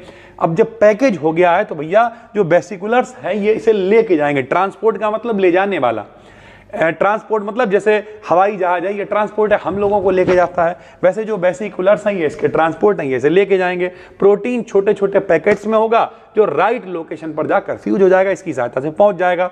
एक्सोसाइटोसिस के लिए जो भी वेसल्स होते हैं वो प्लाज्मा मेम्ब्रेन के साथ ही फ्यूज हो जाते हैं भाई। ठीक है, यानी ओवरऑल क्या प्रोसेस रहा है, सबसे पहले प्रोटीन बनी है। बनने के बाद में क्या हुआ है, बनने के बाद में उनकी उससे सिग्नल जो भी रिलीज हुए हैं, यानी पहचाना गया है कहाँ पहुँचना है। उसके बाद सॉल्टिंग हुई है, और सॉल्टिंग कहाँ हुई है, तो एंडोप्लाज्मिक रेटिकुलम में भी हुई है, गाल्जी बॉडी में हुई है, और फिर वेसिकुलर ट्रांसपोर्ट की हेल्प से जहां पर उसे पहुंचना है वहां पर उसे पहुंचा दिया गया, ठीक है। एंडोसाइटोसिस क्या है, ये भी एक प्रोसेस ही है भाई, ठीक है। जैसे ऊपर जो हमने पढ़ा वो क्या है, वो एक्सोसाइटोसिस है, ठीक है। दूसरा एंडोसाइटोसिस से भी भेज सकते हैं, कैसे, तो शेल के अंदर मटेरियल को लाने के लिए इस प्रोसेस का इस्तेमाल करते हैं। ये एक प्रोसेस है जिसमें सेल मेम्ब्रेन के थ्रू एक्स्ट्रा सेलुलर मटेरियल को सेल के अंदर भेजा जाता है, यानी कोशिका के अंदर मटेरियल को भेजने के लिए इस प्रोसेस का इस्तेमाल करते हैं। इसमें क्या होता है, लिगैंड या पार्टिकल रिसेप्टर से बाइंड हो जाता है। जो भी पार्टिकल आपको भेजना है उसे अब सबको पता है, हम आपको बता चुके हैं, जो शेल है, शेल के ऊपर मेम्ब्रेन है, मेम्ब्रेन के ऊपर रिसेप्टर है जो एक्सेप्ट करने के लिए बैठे हैं कि कोई चीज मिले, तो ये क्या करते हैं, रिसेप्टर लिगैंड या पार्टिकल जो भी है उसे रिसेप्ट कर लेंगे, एक्सेप्ट कर लेंगे, ठीक है। ये साइटोप्लाज्म में मूव कर जाएंगे और कंटेंट डिग्रेड या प्रोसेस हो जाएगा, यानी कुल मिला के जो भी मटेरियल आपको ले जाना है वो अंदर पहुंच जाएगा। दूसरा क्या हो जाएगा, एक्सोसाइटोसिस। एक्सोसाइटोसिस में क्या होगा, सेल के बाहर प्रोटीन भेजना। अभी हमने आपको ऊपर बताया था कि ये जो हमने पूरा प्रोसेस लिखा हुआ है ये एक्सोसाइटोसिस के जरिए है। कैसे, इससे हम लोग क्या कर रहे थे, इससे हम लोग कोशिका में बन रहा है, ठीक, और प्रोटीन को हम लोग टारगेट करके कहीं भेज रहे हैं। ये क्या है, एंडो मतलब अंदर की तरफ हमें भेजना, तो इसमें जो मटेरियल्स है उन्हें अंदर भेजा जाएगा। ऐसे ही एक्सो में क्या होगा, शेल के बाहर प्रोटीन को हम भेज ही रहे हैं, जैसे अभी ऊपर भेजा है। इसमें एक प्रोसेस होता है जिसमें जो वेसल्स होते हैं मेम्ब्रेन के साथ फ्यूज होकर कंटेंट को शेल के बाहर रिलीज कर देते हैं। यानी ओवरऑल ये पूरा एक प्रोसेस है। कैसे इंटीग्रेशन होता है, तो प्रोटीन टारगेटिंग होती है। टारगेटिंग में ये डिसाइड होगा कि प्रोटीन कहां जाएगा, उसकी डेस्टिनेशन क्या है। एक्सोसाइटोसिस क्या होगा, एक्सोसाइटोसिस प्रोटीन के बाहर चीजों को भेजने के काम में आएगा और जहां पे ले जाना है वहां पे जाके फ्यूज कराएंगे। और एंडोसाइटोसिस वो होता है जिसमें कोशिका के अंदर मटेरियल्स को भेजा जाता है भाई, ठीक है। रिसेप्टर से एक्सेप्ट करता है, रिसाइकलिंग होती है, जो भी कुछ होता है कोशिका के अंदर मटेरियल्स को भेजा जाता है भाई, ठीक है। तो ये लॉन्ग क्वेश्चन है। क्रोमोसोमल एब्रेशंस क्या होते हैं, सरल भाषा में भैया जो गुणसूत्र होते हैं, सबको पता है, बचपन से पढ़ाया गया है कि मनुष्यों में गुणसूत्रों की संख्या कितनी होती है, 46, यानी 23 जोड़ी होती है, ठीक। अब इन गुणसूत्रों में कभी भैया 47 हो जाएं, ठीक, कभी 45 रह जाएं, ठीक है, कभी कोई गुणसूत्र डबल हो जाए। तो इस तरीके से जब अलग अलग तरीकों की चीजों में दिक्कतें होती हैं गुणसूत्रों में, तो उसे हम लोग कहते हैं क्रोमोसोमल एब्रेशंस। क्रोमोसोम का मतलब ही क्या होता है, गुणसूत्र, यानी गुणसूत्रों का बिगड़ जाना, खराब हो जाना, बढ़ जाना, कम हो जाना एब्रेशंस कहलाता है, ठीक है। तो हमने यहां पे लिख दिया बिल्कुल सरल लैंग्वेज में, जब क्रोमोसोम के नंबर या शेप में चेंज आ जाता है, उसका नंबर बढ़ जाए, शेप बड़ा या छोटा हो जाए, तब उसे क्रोमोसोमल एब्रेशंस कहते हैं। ये चेंज जेनेटिक प्रॉब्लम हो सकती है, माता पिता के लक्षण हो सकते हैं, या फिर डिजीज का कारण बन सकते हैं भाई, ठीक है, कि कोई जेनेटिक प्रॉब्लम हो गई और फिर आने वाली पीढ़ियों में आपको दिक्कत हो रही है, ठीक है, आने वाली जो पीढ़ियां हैं उन्हें दिक्कत हो रही है, या फिर कोई बीमारी का भी कारण हो सकते हैं अगर गुणसूत्रों में समस्या हो जाती। सरल भाषा में देखा होगा, लोग कहते नहीं कि इनका कद छोटा रह गया, ठीक है, शकल इनकी पहाड़ियों जैसी लग रही है, ठीक है, पहाड़ी लोग भी बहुत अच्छे होते हैं। सबसे पहले तो कान पकड़ के माफी, ऐसा कुछ बोल दिया, लेकिन ये समाज ऐसा है भाई, ठीक है। लोग बोलते हैं कद छोटा रह गया या इस तरीके की चीजें, तो ऐसा नहीं है कि वहां वातावरण का भी बहुत इंपॉर्टेंट रोल है, लेकिन ओवरऑल कई बार ऐसा होता है कि सब लोग लंबे हैं परिवार में, एक आदमी छोटा रह गया, ठीक है, एक उसकी आंखें छोटी हो गई या बड़ी बड़ी आंखें हो गई, खोपड़ी बड़ी हो गई, इस तरीके से। तो कई बार ऐसा होता है कि गुणसूत्रों से रिलेटेड भी समस्या होती है। दो प्रकार से ये हो सकता है। पहला होता है स्ट्रक्चरल एब्रेशंस। स्ट्रक्चरल का मतलब क्या है, जाहिर सी बात है, स्ट्रक्चर जो उसका है, जो शेप है वो चेंज होगा, तो इसमें क्रोमोसोम का शेप बदल जाता है। क्या होता है, तो पहला तो डिलेशन हो सकता है। डिलेशन में क्या होगा, कई प्रकार हैं स्ट्रक्चरल वाले के। पहला डिलेशन में क्या हो सकता है, इसमें क्रोमोसोम का एक पार्ट टूट कर चला जाता है, ठीक है। डिलेशन का मतलब ये टूट गया, अलग हो गया, ठीक है, वो चला जाता है। या फिर डुप्लीकेशन हो सकता है, इसमें एक पार्ट 2 बार हो जाए तो उसे डुप्लीकेशन कह देंगे। इन्वर्जन में क्या होगा, इसमें क्रोमोसोम का एक पार्ट उल्टा हो जाएगा, नाम से ही पता चल रहा है। डिलेशन मतलब क्या, ऐसे पढ़ लो, डिलीट हो जाना, टूट के अलग हो जाना, चला जाना। डुप्लीकेट मतलब क्या, दूसरा उसी के जैसा डुप्लीकेसी हो जाना, एक पार्ट 2 बार बन जाना। इन्वर्जन मतलब क्या होता है, उल्टा होता है, तो कोई पार्ट उल्टा हो जाना तो उसे इन्वर्जन कह देते हैं। और इससे होता क्या है, जो जीन का ऑर्डर है वो चेंज हो जाता है भैया, ठीक है। इसका चौथा प्रकार होता है ट्रांसलोकेशन। जाहिर सी बात है, लोकेशन चेंज हो जाएगी इसमें। तो एक क्रोमोसोम का पार्ट दूसरे क्रोमोसोम में चला जाता है, किसी एक गुणसूत्र का पार्ट दूसरे गुणसूत्र में चला जाता है, उसकी लोकेशन चेंज हो जाती है, तब इसे हम लोग ट्रांसलोकेशन कहते हैं भाई, ठीक है। न्यूमेरिकल एब्रेशंस होता है दूसरा। पहला कौन सा था? Structural aberration. दूसरा कौन सा है? Numerical aberration. ये क्या होता है? तो इसमें क्रोमोसोम का नंबर बदल जाएगा। न्यूमेरिक मतलब क्या? नंबर चेंज हो जाएगा। कैसे नंबर चेंज होगा? तो भैया नंबर चेंज होने के भी तरीके हैं। पहला क्या होता है, जरा देखो यहां पे दो तरीके से ये चेंज हो सकता है। पहला होता है एनेयुप्लॉइडी। ठीक, इसमें क्या होगा भैया? जब एक क्रोमोसोम कम या ज्यादा हो जाए, बढ़ जाए या कम हो जाए, तब इसे एनेयुप्लॉइडी कहलाएंगे भैया। ठीक है, कौन कौन आएगा इसमें? मोनोसोमी आ जाएगा। मोनोसोमी में क्या होगा? मोनोसोमी में भैया गुणसूत्र कम हो जाएगा, 2n-1। 2n का मतलब क्या? 2n का मतलब अगर हम कहें 46 तो -1 का मतलब कितने रह जाएंगे? 45 गुणसूत्र रह जाएंगे। तो इसमें एक क्रोमोसोम कम हो जाता है और इसमें व्यक्ति को बीमारी हो जाती है टर्नर सिंड्रोम भाई। ठीक है, ऐसे ट्राइसोमी में क्या होता है? ट्राइसोमी में एक बढ़ जाता है। ठीक है, तो 2n+1 हो जाएगा, इसमें एक क्रोमोसोम एक्स्ट्रा हो जाता है। और एक्स्ट्रा का मतलब क्या है? डाउन सिंड्रोम कहलाएगा। डाउन सिंड्रोम नाम की उसे बीमारी हो जाएगी और 46 की जगह पे 47 गुणसूत्र हो जाएंगे। ठीक है, ये तो पहला प्रकार हो गया न्यूमेरिक वाले में। दूसरा होता है इउप्लॉइडी। इसमें क्या होता है? जब पूरे सेट ऑफ क्रोमोसोम्स ज्यादा या कम हो जाए, जो क्रोमोसोम्स का पूरा सेट है उसमें ही चीजें ज्यादा या कम हो जाए। जैसे क्या हो सकता है इसमें? तो इसमें एक तो हो सकता है हैप्लॉइडी हो सकता है। हैप्लॉइडी में क्या होगा? आधा हो जाएगा भैया, कि अगर होने चाहिए 46 रह गए, पता चला 23, n ही रहेगा, तो इसमें सेट आधा हो जाएगा। पॉलीप्लॉइडी में क्या हो जाएगा? 3 गुना 4 गुना 3n 4n हो जाएगा। एक्स्ट्रा पूरा सेट इसमें हो जाता है भाई। ठीक है, कारण क्या होते हैं? तो सेल डिवीजन, कोशिका का जो विभाजन है वो जब सही से नहीं हो पाता तो गुणसूत्र में दिक्कत हो जाती है। एक्सरे हो जाए, बहुत ज्यादा रेडिएशन हो जाए, वायरस आ जाए, कोई जेनेटिक एक्सीडेंट हो जाए, इस तरीके से कोई जो जीन्स वगैरह उनमें समस्या आ जाए, इस तरीके से जो क्रोमोसोम्स होते हैं उनमें परिवर्तन आते हैं और इस तरीके की चीजें होती हैं। ठीक है, इफेक्ट की बात करें तो जेनेटिक डिजीज हो जाती हैं। ठीक है, आनुवंशिक बीमारियां हो जाती हैं। बॉडी और माइंड दोनों जो है एबनॉर्मल हो जाते हैं। कभी कभी एवोल्यूशन में नए चेंज होते हैं। जब अगली पीढ़ी आएगी तो कई बार ऐसा होता है कि नए चेंज मिलते हैं भैया। ठीक है, इसे यूजेस में क्यों लिखा हुआ है, इफेक्ट्स में क्यों लिखा हुआ है? क्योंकि नए चेंज दिखाई देंगे। अच्छा, जो नए चेंज होंगे वो अच्छे भी हो सकते हैं, बुरे भी हो सकते हैं। ज्यादातर चेंज जो होते हैं वो अच्छे ही होते हैं। कि पहले लोग कहते हैं सांप के पैर हुआ करते थे, बिल में घुसने में दिक्कत हुई तो गायब हो गए। कुछ लोग कहते हैं कि जो जिराफ है वो पहले से कुछ ऐसे थे जो लंबे थे, कुछ छोटे थे, छोटे वाले मर गए और लंबे वाले जिंदा रह गए। कुछ लोग कहते नहीं, ऐसा नहीं है, कि भैया धीरे धीरे करके उचक के जब वो पहुंचना शुरू किया घास खाने के लिए, जो भी पेड़ पौधे खाने के लिए, तब वो लंबे हुए। तो ओवरऑल एवोल्यूशन इसी को कहते हैं, चीजें आगे बढ़ती चली जाती हैं। में कई बार बुचेरिया आया हुआ है भाई। ठीक है, तो पूरा डिटेल में हम लोग चर्चा करेंगे। चलिए शुरू करते हैं। क्या क्या पूछा जाता है? तो इसका स्ट्रक्चर क्या है, इसका लाइफ साइकिल क्या है, सिम्टम्स क्या होते हैं, कौन सी दवाई आपको करनी चाहिए, कौन से बचाव होने चाहिए, ये पूरा लॉन्ग में कई बार आया हुआ है और शायद इसी वजह से आपने सर्च किया होगा। तो चलिए शुरू करते हैं। 25 मार्क्स, 25 नंबर आपके पक्के हो जाएंगे। भैया वुचेरिया क्या होता है? बहुत सरल लैंग्वेज में हमने लिखा है और नंबर भी अच्छे आपको मिलेंगे। ये क्या होता है? एक बहुत ही पतला और लंबा वर्म यानी कीड़ा है वुचेरिया, जो मनुष्यों के लिम्फ यानी लसीका, सबने पढ़ रखा होगा, 9th क्लास में पढ़ाया था। रुधिर और लसीका में अंतर, एक तो खून होता है और दूसरा लसीका यानी जो लिक्विड हमारी बॉडी के अंदर है, जिसे हम लोग लसीका यानी लिम्फ सिस्टम में रहता है। ये हाथी पांव या फाइलेरिया भी बोल देते हैं हम लोग इसे। इसमें व्यक्ति का जो पैर है बहुत ज़्यादा सूज जाता है, तो वो इसी की वजह से होता है, बुचेरिया की वजह से ये पैदा करता है। ये मच्छर के काटने से फैलता है। इसकी सबसे इंपॉर्टेंट जो स्पेसीज होती है वो बुचेरिया बैनक्रॉफ्टी होती है। ठीक है, तो ध्यान से समझो, अगर पेपर में बुचेरिया पूछे तब भी आपको यही लिखना है और बुचेरिया बैनक्रॉफ्टी आपसे पूछे तब भी यही लिखना है। सरल भाषा में बुचेरिया बैनक्रॉफ्टी क्या है? इसका एक स्पेसीज कह सकते हो भाई। ठीक है, जैसे बहुत सारे, जैसे अगर हम बात करें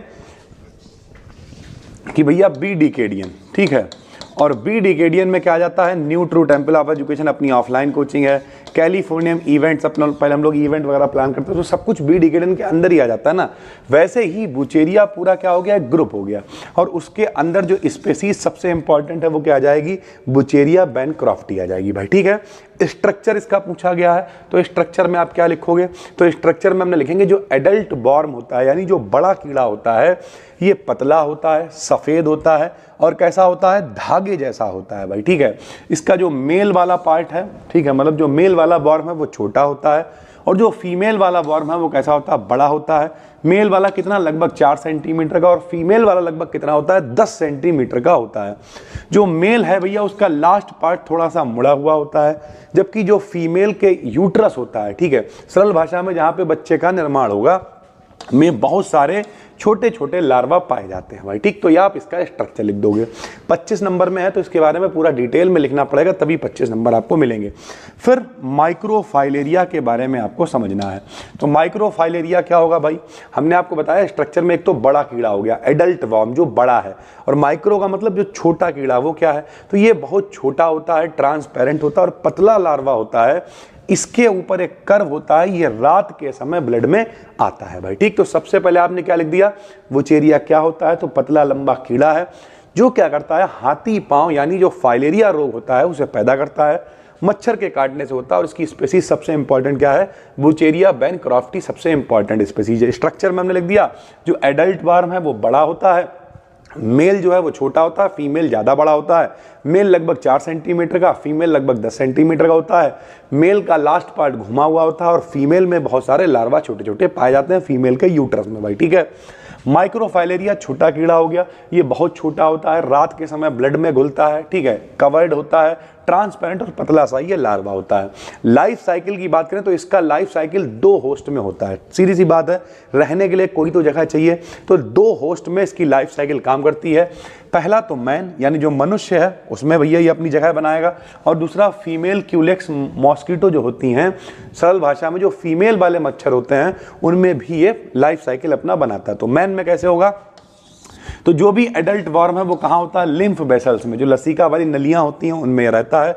जो फीमेल वर्म है वो माइक्रोफाइलेरिया लार्वा ब्लड में छोड़ती हैं भाई, ठीक है। तो फीमेल वाले जितने भी वर्म होते हैं, तो भैया जो भी छोटे छोटे लार्वा होते हैं वो कहाँ, रात के टाइम पे ब्लड में घुल जाते हैं, जबकि जो एडल्ट वर्म होते हैं वो कहाँ रहते हैं, लिम्फ वेसल्स में रहते हैं। मॉस्किटो में क्या होता है, मॉस्किटो में कैसे रहेंगे, तो मॉस्किटो में क्या होगा, मान लिया कोई मनुष्य है, ठीक, उस मनुष्य को क्या है, पहले से इन्फेक्टेड है, वो हाथी पांव रोग उसे हो चुका है, ठीक।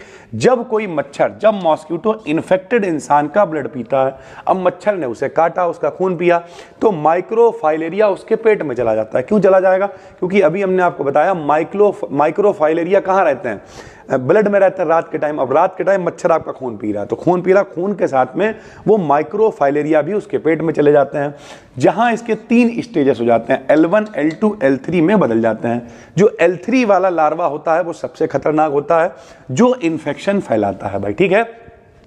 तो इस तरीके से मॉस्किटो में कैसे पहुंचा, कि रहता कहाँ है भैया, देखो 2 बातें हो गई, एक एडल्ट हो गया, एक माइक्रो हो गया। एडल्ट वाला कहाँ रह रहा है, लिम्फ वाले वेसल्स में रह रहा है, ठीक, लिम्फ वाली सरल भाषा में नलिकाओं में रह रहा है। लेकिन जो माइक्रो वाला है वो रात के टाइम में ब्लड में घुल जाता है, जो और मच्छर होंगे वो काटेंगे, ब्लड उनमें जाएगा, और जब उनमें पहुंचेगा तो माइक्रोफाइलेरिया जो है उनमें पहुंच जाएगा। उसके 3 स्टेजेस हो जाएंगे, L1, L2, L3। सबसे खतरनाक कौन सा होता है, L3 वाला सबसे खतरनाक होता है। अब नए इंसान में ये कैसे पहुंचेगा, तो वो जो इन्फेक्टेड मॉस्किटो है, जिसने भैया खून पी लिया है, जिसमें माइक्रोफाइलेरिया पहुंच गए हैं, जब ये किसी हेल्दी इंसान को काटेगा तो L3 लार्वा जो है उसकी स्किन के अंदर चला जाएगा। L3 सबसे खतरनाक है, ये भैया नए इंसान की स्किन के अंदर चला जाएगा, वहां जाकर ये एडल्ट वर्म बन जाएगा, और वहां पर जाकर ये दोबारा से भैया स्किन के अंदर गया है तो जो लिम्फ अपनी वेसल्स हैं उनमें जाकर ये दोबारा से एडल्ट वर्म बन जाएगा। इस तरीके से साइकिल दोबारा शुरू हो जाएगा, ठीक है। इससे कौन कौन सी बीमारियां होती हैं, क्या क्या उनके सिम्टम्स होते हैं, ये भी आपको लिखना पड़ेगा। तो शुरुआत में आपको फीवर आएगा, बुखार आएगा, थकान होगी, दर्द होगा, ठीक है। जो अपनी जो लिम्फ नलियां हैं, सरल भाषा में वेसल्स हैं, वो सूजन आने लगेगी, उनमें जलन होने लगेगी। बाद में बात करें तो नलियां बंद होनी शुरू हो जाएंगी। पैर हैं, शरीर के बहुत सारे हिस्सों में सूजन आनी शुरू हो जाएगी। पैर हाथी के जैसे मोटे हो जाएंगे, स्किन मोटी हो जाएगी, कठिन हो जाएगी। तो ये सब इसके सिम्टम्स होते हैं, ठीक है। डायग्नोसिस आप कैसे करोगे, तो रात के टाइम ब्लड का टेस्ट करके माइक्रोफाइलेरिया को देखा जाता है। तो रात के टाइम पे भैया चेक करा जाएगा कि अगर माइक्रोफाइलेरिया के लक्षण मिल रहे हैं तो फिर आपको जो है वुचेरिया से बचना है, ठीक। ट्रीटमेंट आप कैसे करोगे, तो ट्रीटमेंट के लिए कुछ दवाइयाँ दी जाती हैं। जैसे कौन कौन सी दवाइयाँ हैं भाई, तो एक तो दवाई ये है डाई एथिल कार्बामाजीन, ठीक है। कौन सी है, डाई एथिल कार्बामाजीन। और दूसरी कौन सी है, एल्बेंडाजोल, इस तरीके की दवाइयां जो होती हैं दी जाती हैं। गंदे पानी को हमेशा हटाओ, ठीक है। नहीं भी रोग है इसका मतलब ये नहीं है कि जब हो जाएगा तब हम बैठ के इंतजार करेंगे, तो गंदे पानी को तो वैसे ही हटाना, तो गंदे पानी को हटा दीजिए। मच्छरदानी का यूज करिए। जैसे हम क्या करते हैं, अभी इस समय हम हॉल में सो रहे हैं, घर में कोई नहीं है, आपकी भाभी भी घर गई हुई है, तो हम हॉल में सो रहे हैं, ठीक है। वहीं काम करते रहते हैं, लिखते रहते हैं, बड़ा अच्छा लगता है कि यार बायोलॉजी मेरा सब्जेक्ट नहीं रहा है, हम फिजिक्स केमिस्ट्री ऑफलाइन में पढ़ाते हैं, लेकिन इतने सारे बच्चे सपोर्ट करते हैं कि सर आपकी वजह से मेरा पेपर अच्छा हो रहा है, तो छांटते हैं बैठ गया, ठीक है। तो हॉल में ही बैठ जाते हैं, अपना टीवी चला ली और वहीं पर लिखते रहते हैं बैठे। तो 2 सॉकेट है हॉल में, तो इधर भी एक ऑल आउट लगा, उधर भी ऑल आउट लगा, और पूरा घर बंद है, जाली वाली लग के सब बंद है, तो कहीं कोई मच्छर नहीं, कुछ नहीं। तो पहले से आपको सिक्योरिटी रखनी है, ये नहीं कि जब हो गया तब पर मच्छरदानी ढूंढ रहे हैं, नहीं रे। तो भैया इस तरीके से ऑल आउट लगाओ, मच्छरदानी लगाओ, घर और आसपास कोई पानी जमा ना होने दो, ठीक है। घर पे पुराने टायर डाल दिए, बर्तन डाल दिए, है उनका कोई काम नहीं, उठा के फेंक दो उन्हें कबाड़ में, सीधी सी बात है। पड़े हुए हैं, पानी भर रहा है, तो ये दिक्कत है भाई, ठीक है। हर साल लोगों को प्रिवेंटिव मेडिसिन दी जाती हैं, ये सरकारी चीज़ें होती हैं। सरकार की तरफ से कई बार ऐसा होता है दवाइयाँ बांटी जाती हैं, लेकिन घोटाला इतना है कि लोगों को यकीन नहीं होता है। ऐसा ना हो, हमारे यहाँ तो मम्मी हमारी कहती पता नहीं कैसी दवाई दे गया होगा वो, मत खाना, ये फेंक दो। तो रियलिटी है, और उनका भी कहना ठीक है, पता ही नहीं कौन है दवाई दे के चला जाए, पूरा घर लेट गया, पता चला। ऐसा भी होता है, कई घटनाएं आती हैं। तो ये भारत है, लेकिन ओवरऑल बात करें तो सरकारी कई सारे कार्यक्रम चलते हैं जहाँ पे दवाइयाँ वगैरह दी जाती हैं, बांटी जाती हैं, और इस तरीके से आप इनसे प्रिवेंशन कर सकते हो भाई। एक क्वेश्चन भी 15 नंबर लॉन्ग में आपका आ जाएगा भाई, पेडिग्री एनालिसिस क्या होता है ऑफ ह्यूमन क्रोमोसोम्स, यानी क्रोमोसोम्स का मतलब गुणसूत्र, यानी मनुष्य के जो गुणसूत्र हैं उनके आधार पर हम लोग पेडिग्री एनालिसिस करेंगे। देखो एनालिसिस का मतलब क्या है, विश्लेषण होता है, यानी हम लोग विश्लेषण करेंगे कि भाई एक पीढ़ी से दूसरी पीढ़ी में कोई बीमारी तो नहीं जा रही है, कोई लक्षण कैसे पहुंच रहे हैं, यानी ओवरऑल एक पीढ़ी से दूसरी पीढ़ी तक जितनी भी चीजें हैं जो ह्यूमन फैमिलीज हैं उनमें एनालिसिस जो हम लोग करते हैं उसी को पेडिग्री एनालिसिस कहते हैं भाई, ठीक है। तो हमने बिल्कुल आसान लैंग्वेज में लिख दिया है कि एक मेथड है जिसमें जो ह्यूमन फैमिलीज हैं, जो मानव परिवार हैं, उनके रिकॉर्ड हो गए और जनरेशंस को सिंबल की हेल्प से स्टडी कर देते हैं भाई, ठीक। कुछ सिंबल्स अभी हम आगे नीचे आपको दिखा भी देंगे। इनका एम क्या होता है, तो जो जेनेटिक बीमारियां हैं, डिजीज हैं, ट्रेट्स हैं, इनहेरिटेंस जो पैटर्न है, इन सबका पता लगाना होता है कि क्रम बाई क्रम क्या पैटर्न रहने वाले हैं, क्या बीमारियां आगे जेनेटिक्स के जरिए चल रही हैं, इन सबको हम लोग एनालाइज करते हैं किसके जरिए, पेडिग्री एनालिसिस के जरिए भाई, ठीक है। कुछ सिंबल्स का इस्तेमाल करते हैं, जैसे अगर इस तरीके का स्क्वायर सिंबल इस्तेमाल किया जाएगा, स्क्वायर सिंबल तो वो मेल के लिए होगा। इस तरीके से सर्कुलर सिंबल इस्तेमाल करेंगे तो मेल के लिए होगा, वो फीमेल के लिए होगा, ठीक। कुछ शेडेड अगर इस्तेमाल कर लेंगे तो जो अफेक्टेड इंडिविजुअल है, यानी दोनों में से कोई एक व्यक्ति अगर अफेक्टेड है, मान लिया मेल अफेक्टेड है तो इस तरीके से इस्तेमाल कर लेंगे शेडेड, ठीक है। फीमेल अफेक्टेड है तो इस तरीके से इस्तेमाल कर लेंगे। कोई हाफ शेडेड मतलब आधा रंगा हुआ इस्तेमाल कर रहा है, इसका मतलब वो कैरियर है, आगे उस पीढ़ी में ट्रांसफर करेगा वो, ठीक है। हॉरिजॉन्टल लाइन अगर दिखा रहा है तो मैरिज के लिए दिखाएंगे, वर्टिकल लाइन चिल्ड्रन के लिए दिखाएंगे, ठीक है। रोमन नंबर्स अगर आ जाते हैं तो ये जनरेशंस के लिए दिखाएंगे, जनरेशन फर्स्ट, सेकंड, थर्ड। तो इस तरीके से कुछ सिंबल्स का इस्तेमाल किया जाता है पेडिग्री एनालिसिस के अंदर भाई, ठीक है। कैसे करेंगे, तो जेनेटिक डिजीज के नेचर का पता लगाना, फैमिली में कैरियर को आइडेंटिफाई करना, यानी किसके जरिए वो बीमारी आगे जा सकती है, फ्यूचर चाइल्ड में डिजीज प्रेडिक्ट करना, किसी जो होने वाला बच्चा है उसमें कोई बीमारी तो नहीं हो सकती है या नहीं होगी, उसे प्रेडिक्ट करना। मेडिकल जेनेटिक्स और काउंसलिंग में इस सबका इस्तेमाल किया जाता है। तो देखो हम बार बार आपसे कहते हैं कि बायोलॉजी में रटना नहीं होता है, एक बार ये मोटा मोटा समझ लो पेडिग्री एनालिसिस क्या है। तो एनालिसिस हम लोग एनालाइज कर रहे हैं कि जो मानव की फैमिली है, जो मनुष्य की फैमिली है, उसमें जो होने वाला बच्चा है उसमें कोई बीमारी ना पहुंच जाए, उसकी जितनी भी डिजीजेस हैं, ठीक है, उन सब की एनालिसिस कर रहे हैं। और कैसे करेंगे, तो उसका तरीका है भाई, ठीक है। पैटर्न ऑफ इनहेरिटेंस, किस तरीके से चीजें आगे बढ़ती हैं। तो सबको पता है जो मानव होता है, मनुष्य है, उसमें 23 जोड़ी यानी 46 गुणसूत्र होते हैं भाई, ठीक है। इन 46 में से 44 कैसे होते हैं, ऑटोसोम्स होते हैं, और 2 कैसे होते हैं, लिंग गुणसूत्र होते हैं भाई, ठीक है। लिख भी दिया हमने कि 44 जोड़ी का मतलब 22 जो है वो ऑटोसोम्स होते हैं, 22 पेयर्स होते हैं भैया, ठीक। यहाँ पे लिखा 23 पेयर्स टोटल होते हैं, उनमें से 22 जोड़ी ऑटोसोम्स होते हैं और एक पेयर क्रोमोसोम्स का होता है, जिसे हम लोग XX या XY से लिखते हैं। एक्स एक्स सबको पता है फीमेल वाला पार्ट है भैया, ठीक है, और एक्स वाई जो है वो कौन सा पार्ट है, मेल वाला पोर्शन या पार्ट कहलाएगा भाई, ठीक है। तो इस तरीके की चीजें रहती हैं लिखने का तरीका। अब हम लोग क्या करेंगे, देखो भैया दो तरीके के गुणसूत्र हो गए, कौन कौन से, एक तो ऑटोसोम्स हो गए, एक लिंग गुणसूत्र हो गए। तो अब हम लोग दोनों तरीके से पता करेंगे कि किस तरीके से आगे चीजें बढ़ सकती हैं। तो पहला तरीका कौन सा है, ऑटोसोम्स वाला। जो ऑटोसोमल इनहेरिटेंस होता है, यानी ऑटोसोम्स के जरिए कैसे बीमारियां वगैरह आगे बढ़ती हैं। तो दो तरीके हैं भैया, ठीक। ऑटोसोमल डोमिनेंट, देखो दो यहां पे शब्द इस्तेमाल कर रहे हैं, एक है डोमिनेंट, ये देखिए डोमिनेंट, और एक कौन सा, एक है रेसेसिव। इन दोनों का मतलब समझ लो, बाकी अपने आप समझ में आ जाएगा। डोमिनेंट का मतलब होता है कोई एक ऐसा जीन है जो अगर आ गया किसी गुणसूत्र के ऊपर तो वो क्या करेगा, बीमारी को फैला देगा, अकेला ही काफी है। और रेसेसिव का मतलब सरल भाषा में कमजोर होता है, इसमें कम से कम जो दोनों जीन्स हैं वो दोनों ही कमजोर होंगे, दोनों ही अफेक्टेड होंगे, तब जाके वो आगे इन्फेक्शन वगैरह जो भी है, जो भी बीमारी है उसे बढ़ा पाएंगे भाई, ठीक है। तो ऑटोसोमल डोमिनेंट में क्या होगा, डोमिनेंट जीन की एक कॉपी से ही डिजीज हो जाती है, क्योंकि डोमिनेंट का मतलब ये डोमिनेट कर रहा है यार, ये मतलब सरल भाषा में पावरफुल है यार ये जीन। तो एक कॉपी से ही बीमारी हो जाती है तथा हर जनरेशन में डिजीज दिखाई देती है, हर पीढ़ी में आपको ये बीमारी दिखाई देगी। मेल और फीमेल इसमें दोनों ही इक्वली अफेक्टेड होते हैं, यानी दोनों ही अफेक्टेड हो जाते हैं। डोमिनेंट का मतलब क्या है, देखो दो तरीके के गुणसूत्र हैं, ऑटोसोम, लिंग गुणसूत्र। तो पहले ऑटोसोम की बात कर ले रहा, फिर लिंग गुणसूत्र में एक्स एक्स और वाई की बात कर लेंगे, बात खत्म हो जाएगी, ठीक है। तो डोमिनेंट का मतलब एक ही जीन काफी। रेसेसिव में क्या होगा, रेसेसिव जीन से डिजीज तब होती है, कब होगी, जब दोनों कॉपीज रेसेसिव हो, यानी दोनों जीन्स रेसेसिव होने चाहिए। उसका कारण यह है क्योंकि एक कमजोर है, अगर दूसरा वाला नहीं होगा तो काम चलता रहेगा, कोई दिक्कत नहीं है भाई, ठीक है। हेल्दी पेरेंट से अफेक्टेड चाइल्ड हो सकता है, मेल फीमेल इक्वली अफेक्टेड इसमें भी होते हैं भाई, ठीक। तो ये ऑटोसोम्स की बात हो गई। ऑटोसोम्स में एक जीन अगर है, डोमिनेंट है, तब भी बीमारी हो जाएगी। दोनों जो जीन बच्चे को मिले हैं अगर वो दोनों रेसेसिव है, दोनों ही गड़बड़ है, कमजोर है लेकिन दोनों ही गड़बड़ है, तब भी बीमारी हो जाएगी, ठीक। फिर हम लोग बात कर लेंगे सेक्स लिंक, मतलब क्या हो गया इसका, वही लिंग गुणसूत्रों की बात कर लेंगे। तो सबसे पहले एक्स लिंक्ड डोमिनेंट, बात वही है। डोमिनेंट का मतलब क्या, कि अगर एक एक्स पर डोमिनेंट जीन आ गया, बात तो वही है यार, गुणसूत्र चाहे ऑटोसोम हो चाहे लिंग हो, लिखोगे तो वैसे गुणसूत्रों के ऊपर जीन पाए जाएंगे, और जब जीन पाए जाएंगे तो अगर डोमिनेंट जीन आ गया इसके ऊपर तो फीमेल्स ज्यादा इसमें अफेक्टेड होती हैं। अफेक्टेड फादर से सभी डॉटर्स अफेक्टेड हो जाती हैं, तथा सन्स जो है वो सेफ रहते हैं, यानी अगली पीढ़ी में जो महिलाएं हैं, ठीक है, जो लड़कियां हैं, जो बिटियां हैं, वो लोग अफेक्टेड होंगी भाई, ठीक। एक्स लिंक्ड रेसेसिव, फिर वही आ गया। रेसेसिव में क्या होगा, रेसेसिव का मतलब हो जाएगा कि भैया कमजोर जीन है, तो इसमें दोनों ही होने चाहिए। तो रेसेसिव जीन एक्स पर होता है, इससे मेल्स ज्यादा अफेक्टेड होते हैं, फीमेल्स मोस्टली कैरियर्स होती हैं। अफेक्टेड फादर से डॉटर कैरियर्स होती हैं, सन्स इसमें सेफ रहते हैं भाई, ठीक है।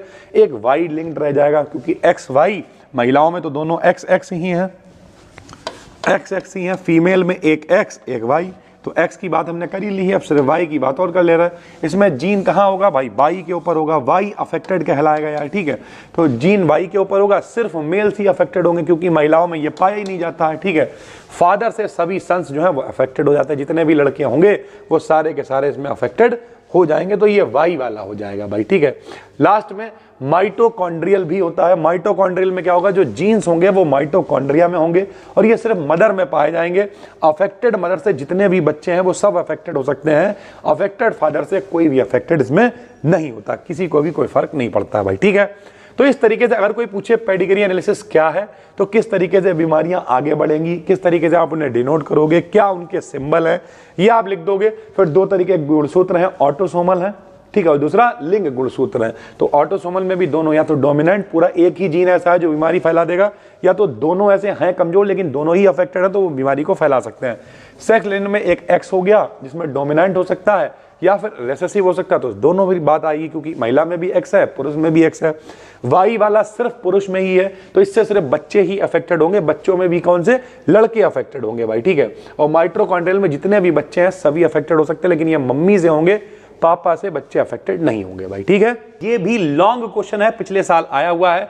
माइटोसिस क्या होता है, मोस्ट इंपॉर्टेंट है। तो माइटोसिस क्या है, सेल डिवीजन का एक प्रोसेस है। सेल माने कोशिका, डिवीजन माने तोड़ना। कोशिका को विभाजित करने के लिए, कोशिका के विभाजन के लिए माइटोसिस का प्रयोग करते हैं, जिसमें जो एक पेरेंट सेल होता है, यानी जो कोशिका होती है, वो जेनेटिकली आइडेंटिकल डॉटर सेल्स बन जाते हैं, यानी एक से दो कोशिकाओं में ये टूट जाएगा। ये प्रोसेस बॉडी सेल्स में होगा और इसका मेन पर्पस क्या होता है कि सेल्स की ग्रोथ हो, रिपेयर हो, बॉडी में रिप्लेसमेंट हो। सबको पता है कि कोशिकाओं का एक लिमिटेड टाइम पीरियड है, ठीक है। जैसे हम कह सकते हैं हम जब पैदा हुए तो हमारे शरीर की सारी कोशिकाएं अलग थी, अभी पुरानी कोशिकाएं कुछ मरती रहती हैं, कुछ नई बनती रहती हैं, तो इस तरीके से विभाजन होता रहता है। तो ग्रोथ कैसे होगी, बॉडी की रिपेयर कैसे होगा, रिप्लेसमेंट क्या होगा, इस सब के लिए इस प्रोसेस का इस्तेमाल करते हैं। ये कॉन्टिन्यूअस प्रोसेस है जो लगातार चलता रहता है, जब तक आप जिंदा हो लगातार चलता रहेगा। बॉडी की कोशिकाओं में ये होता रहेगा। किसकी कुछ स्टेजेस हैं भाई, तो स्टेजेस क्या है?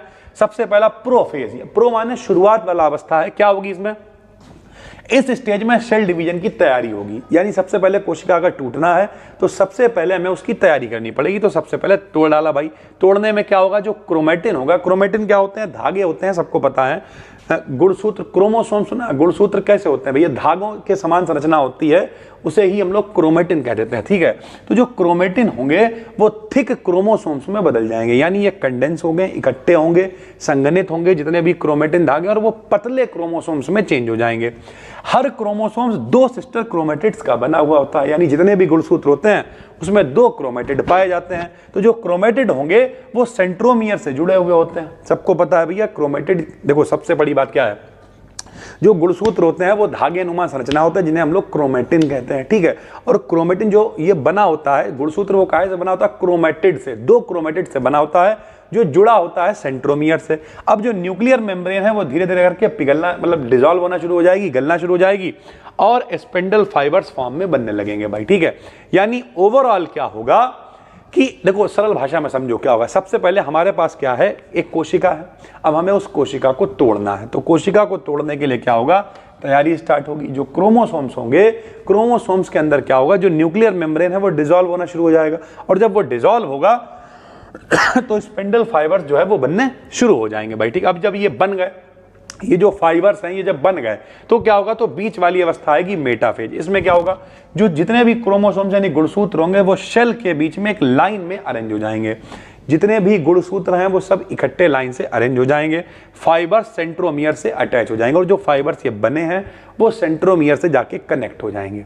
अब जब कनेक्ट हो गए हैं तो अब इनका काम क्या है भैया? तोड़ने का काम है। देखो कैसे तोड़ेंगे, तो आएगी एनाफेज। एनाफेज में क्या होगा? ये जो फाइबर्स होंगे ये सिकुड़ने लगेंगे, श्रिंक होने लगेंगे, और जब ये सिकुड़ेंगे तो जो क्रोमेटिड है उन्हें पुल करेंगे और अपोजिट पोल्स की तरफ ले जाएंगे। क्रोमोसोम के अंदर क्रोमेटिड है कितने? 2। उन्हें हमें अलग करना है, दोनों को अलग अलग करना है, तभी 2 कोशिकाओं का हम निर्माण करना चाह रहे हैं, सीधी बात है। उसके लिए हमने क्या किया है? उसके लिए जब न्यूक्लियर मेम्ब्रेन भैया जो है वो डिसॉल्व होना शुरू होगा तो वो क्या करेगा? वो फाइबर्स को बनाएगा। ये फाइबर्स क्या करेंगे? श्रिंक यानी सिकुड़ना शुरू करेंगे, और इतना सिकुड़ेंगे कि जो 2 क्रोमेटिड्स हैं उन्हें ये खींचेंगे और अपोजिट साइड में लेके जाएंगे, तथा हर क्रोमेटिड अलग क्रोमोसोम बन जाएगा, और जो दोनों क्रोमेटिड होंगे वो अपना अपना क्रोमोसोम बना लेंगे।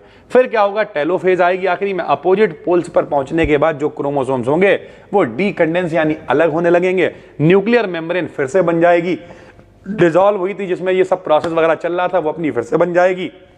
ये सब अलग हो जाएंगे, डीकंडेंस हो गए। कंडेंस का मतलब संघनित होना, इकट्ठा होना। तो पहले ये न्यूक्लियर मेम्ब्रेन के साथ में डिसॉल्व होकर सब इकट्ठे हो गए थे, ये टूटा फाटी जो भी कुछ भी, दोनों अपने अपनी तरफ गए। कैसे गए? तो फाइबर्स बने। फाइबर्स ने क्या किया? इन्हें खींचा अपोजिट साइड में। अपोजिट साइड में खींचा तो एक जो भैया गुणसूत्र है जिसके अंदर 2 क्रोमेटिड थे वो दोनों अलग अलग हो गए, और जब उनसे क्रोमोसोम का निर्माण हो गया तो न्यूक्लियर मेम्ब्रेन दोबारा से बन जाएगी। जो फाइबर्स थे वो खत्म हो जाएंगे, शेल में 2 सेपरेट न्यूक्लियाई प्राप्त हो जाएंगे, और जब 2 सेपरेट न्यूक्लियाई बन गए तो माइटोसिस के बाद जो साइटोकाइनेसिस होती है इसमें साइटोप्लाज्म डिवाइड हो जाएगा और सेल 2 इंडिपेंडेंट डॉटर सेल्स में स्प्लिट हो जाएगा। यानी ओवरऑल सरल भाषा में अगर हम आपको बताएं तो हुआ क्या है? सबसे पहले हमें क्या करना है? माइटोसिस एक प्रोसेस है, ठीक। इस प्रोसेस में कैसे होगा? तो पहले प्रोफेज आएगी। प्रोफेज में क्रोमोसोम है, क्रोमोसोम के अंदर क्या है? क्रोमेटिड है। क्रोमेटिड को हमें तोड़ना है, अलग करना है। कैसे करोगे? तो हमें उनके लिए फाइबर्स चाहिए होंगे। उसके लिए क्या करोगे? तो जो न्यूक्लियर मेम्ब्रेन है उसे डिसॉल्व कराएंगे, ठीक। जब डिसॉल्व कराएंगे तो फिर फाइबर्स बनेंगे। ये जो फाइबर्स बनेंगे ये जाके कनेक्ट हो जाएंगे।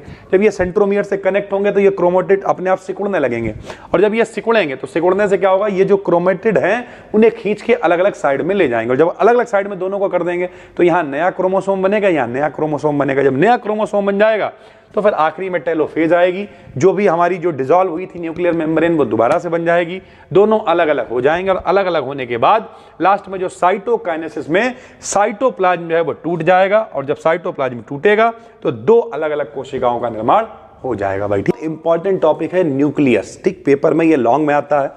न्यूक्लियस क्या होता है जरा समझो। न्यूक्लियस क्या है? शेल का। शेल मतलब क्या होता है? कोशिका। हमारा शरीर छोटी छोटी कोशिकाओं से मिलकर बना है, और उसका जो सबसे इंपॉर्टेंट पार्ट है वो क्या है?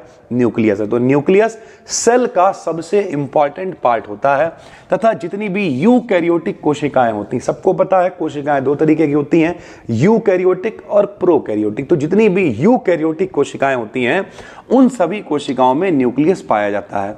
सेल्स की सभी रिएक्शंस इसी के द्वारा ऑपरेट होती हैं, अतः इसे ब्रेन ऑफ द सेल भी कहते हैं। यानी कोशिकाओं में जितनी भी क्रियाएं हो रही हैं वो सब किसके द्वारा होंगी?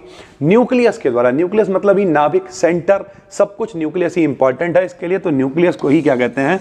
ब्रेन ऑफ द सेल भी कहते हैं। इसकी खोज किसने की थी? तो 1831 में 1831 में रॉबर्ट ब्राउन ने इसकी खोज की थी भाई। ठीक है, फिर इसका अल्ट्रा स्ट्रक्चर पूछेगा, तो अल्ट्रा स्ट्रक्चर ऑफ न्यूक्लियस की अगर हम बात करें तो कैसा होता है भैया? स्फेरिकल होता है। स्फेरिकल का मतलब दीर्घवृत्ताकार, स्फेरिकल होता है, सर्कुलर होता है, या ट्यूब्स की फॉर्म में भी यह हो सकता है, नलिकाओं की फॉर्म में भी हो सकता है। इलेक्ट्रॉनिक माइक्रोस्कोप से देखने पर इसके 4 कंपोनेंट दिखाई देते हैं भाई। ठीक है, पेपर में 25 नंबर में अगर आता है, आप क्या करोगे इस तरीके से, ये जो न्यूक्लियर मेम्ब्रेन है, सरल भाषा में मेम्ब्रेन का मतलब झिल्ली होती है, तो जो इसकी न्यूक्लियर मेम्ब्रेन है वो कुछ इस तरीके का स्ट्रक्चर होता है।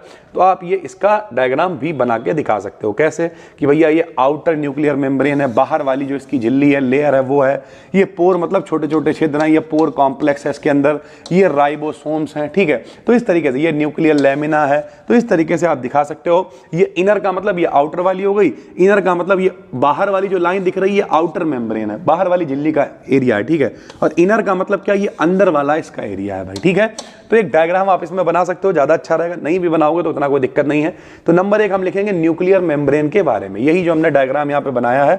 तो न्यूक्लियर मेम्ब्रेन क्या होता है? ये एक डबल लेयर्ड मेंबर से बनी 60 से 70 एंगस्ट्रॉम मोटी होती है, डबल लेयर्ड होती है। ठीक है, न्यूक्लियर मेम्ब्रेन में 1000 से 10,000 तक छिद्र यानी पोर्स पाए जाते हैं, जिनका डायामीटर 300 से 1000 एंगस्ट्रॉम तक होता है। प्रत्येक छिद्र एक सिलेंड्रिकल एनुअल्स द्वारा घिरा होता है। यह एनुलस 8 सब यूनिट का बना होता है, जिन्हें हम लोग माइक्रो सिलेंडर कहते हैं। सरल भाषा में जब हम न्यूक्लियर मेम्ब्रेन की बात कर रहे हैं, नाभिक की झिल्ली की बात कर रहे हैं सरल भाषा में, तो भैया वो डबल लेयर्ड होती है। उस डबल लेयर्ड में क्या होता है? बहुत सारी मोटी झिल्ली होती है, जिसमें क्या होता है? बहुत सारे छिद्र पाए जाते हैं, पोर्स पाए जाते हैं। और जो पोर होते हैं उनका डायमीटर कितना होता है? तो 300 से 1000 एंगस्ट्रॉम होता है। और हर एक छिद्र किससे घिरा होता है? कुछ सिलेंड्रिकल एनुलस होते हैं जिनसे घिरा होता है। और ये जो सिलेंड्रिकल एनुलस होते हैं ये 8 छोटी छोटी सब यूनिट का मतलब छोटी छोटी इकाइयों से बने होते हैं, जिन्हें हम लोग क्या कह देंगे? माइक्रो सिलेंडर कह देंगे। यानी जो छिद्र हैं वो किससे घिरे हैं? एनुलस से घिरे हुए हैं। और ये एनुलस भी और छोटी छोटी यूनिट से बना है, जिसे माइक्रो सिलेंडर कह देंगे। ठीक है, न्यूक्लियर शेप, शेप मतलब होता है लिक्विड, फ्लूइड। तो न्यूक्लियर शेप क्या होगा? यह तरल आधार भाग होता है, जिसमें विभिन्न प्रोटीन, आरएनए, आयन प्रेजेंट होते हैं। भैया जाहिर सी बात है, न्यूक्लियस है तो इसमें प्रोटीन भी होगा, आरएनए भी होगा, आयन भी होंगे बहुत सारे। तो वो इसका जो लिक्विड पार्ट होता है न्यूक्लियर शेप, उसमें सारे के सारे भरे रहेंगे। ठीक है, उसके अलावा न्यूक्लियोलस भी होता है, जिसे हम लोग केंद्रिका बोलते हैं। ये केंद्रक द्रव्य में पाई जाने वाली स्फेरिकल स्ट्रक्चर्स होती हैं, जिन्हें हम लोग क्या कह देते हैं? जिन्हें फोंटाना ने देखा था, तथा इन्हें न्यूक्लियोलिस नाम किसने दिया था? तो वोमैन ने 1840 में इसे न्यूक्लियोलिस नाम दे दिया था, केंद्रिका नाम दिया था। यह निम्न भागों से मिलकर बनता है। क्या क्या होता है केंद्रिका के अंदर? सरल भाषा में अगर हम कहें तो अभी हमने आपसे ऊपर क्या कहा? हमने कहा कि न्यूक्लियस के अंदर क्या होता है? न्यूक्लियस सैप यानी फ्लूइड होता है, द्रव्य होता है, जिसके अंदर डीएनए है, प्रोटीन है, आयन है, सब कुछ होता है। तो उसी के अंदर क्या होगी? ये केंद्रिका भी होगी। ये केंद्रक द्रव्य जो है भैया, जो लिक्विड है, उसी के अंदर पाई जाएंगी। स्फेरिकल स्ट्रक्चर्स होंगी। सबसे पहले किसने देखा? फोंटाना ने इन्हें देखा। इन्हें नाम किसने दिया? तो वोमैन ने इसे नाम दिया। निम्न भागों से बनी होती है, इसमें प्रोटीन से बना मैट्रिक्स होता है, राइबोसोम से बनी एक्सटर्नल फील्ड होती है, न्यूक्लियोनीमा भी इसमें पाया जाता है, डीएनए से बना क्रोमेटिन मतलब धागे नुमा जो संरचनाएं होती हैं वो भी इसमें पाई जाती हैं। क्रोमेटिन क्या होता है उसके बारे में लिख दिया। क्रोमेटिन क्या होता है? इंटरफेस के समय न्यूक्लियस में कई धागे नुमा कुंडलित ठीक है, कुंडली समझते हो, इस तरीके से घूमी हुई कुंडली भैया, ठीक है, एवं लंबे क्रोमेटिन का जाल दिखाई देता है जो क्रोमोसोम्स में चेंज हो जाता है। क्रोमोसोम मतलब गुणसूत्र, तो गुणसूत्र कैसे बनेंगे? क्रोमेटिन की हेल्प से बनेंगे। तो जब कभी इंटरफेस होगा तो जो न्यूक्लियस होगा उसमें बहुत सारी धागे नुमा संरचना बनेगी जो आगे चल के क्रोमोसोम्स में चेंज हो जाएंगी। इसकी दो स्टेजेस होती हैं, एक हेड्रोक्रोमेटिन होता है, एक यूक्रोमेटिन होता है भैया, ठीक है। उसके अलावा फंक्शन की बात करें, इसका क्या क्या काम होता है, तो ये सेल में होने वाली रिएक्शंस को कंट्रोल करता है। कोशिकाओं में जो भी क्रियाएं होंगी न्यूक्लियस कंट्रोल करेगा, इसलिए इसे ब्रेन ऑफ द सेल भी कह रहे हैं। यह सेल डिसोसिएशन में तथा एसोसिएशन में इंपॉर्टेंट रोल प्ले करता है। जब भी कोई कोशिका टूटेगी या बनेगी तो वो किसकी वजह से? न्यूक्लियस की वजह से बनेगी। यह सेल की ग्रोथ को कंट्रोल करता है। तो जो कोशिकाएं हैं उनकी ग्रोथ कैसे होगी उसे भी कंट्रोल करेगा न्यूक्लियस ही भाई, ठीक है। तो ये बहुत बड़ा नहीं है, ठीक है, हमने आपको बहुत शॉर्ट करके लिखवाया है। हालांकि 25 नंबर में अगर आता है तो आप इतना ही लिखोगे और आपको अच्छे नंबर मिल जाएंगे। तो न्यूक्लियस क्या होता है? सेल का सबसे इंपॉर्टेंट पार्ट है भाई, ठीक है, ब्रेन ऑफ द सेल भी कहते हैं। रॉबर्ट ब्राउन ने इसकी खोज करी, ठीक है। अल्ट्रा स्ट्रक्चर की बात करें तो स्फेरिकल होता है, सर्कुलर होता है, ट्यूब्स की फॉर्म में होता है।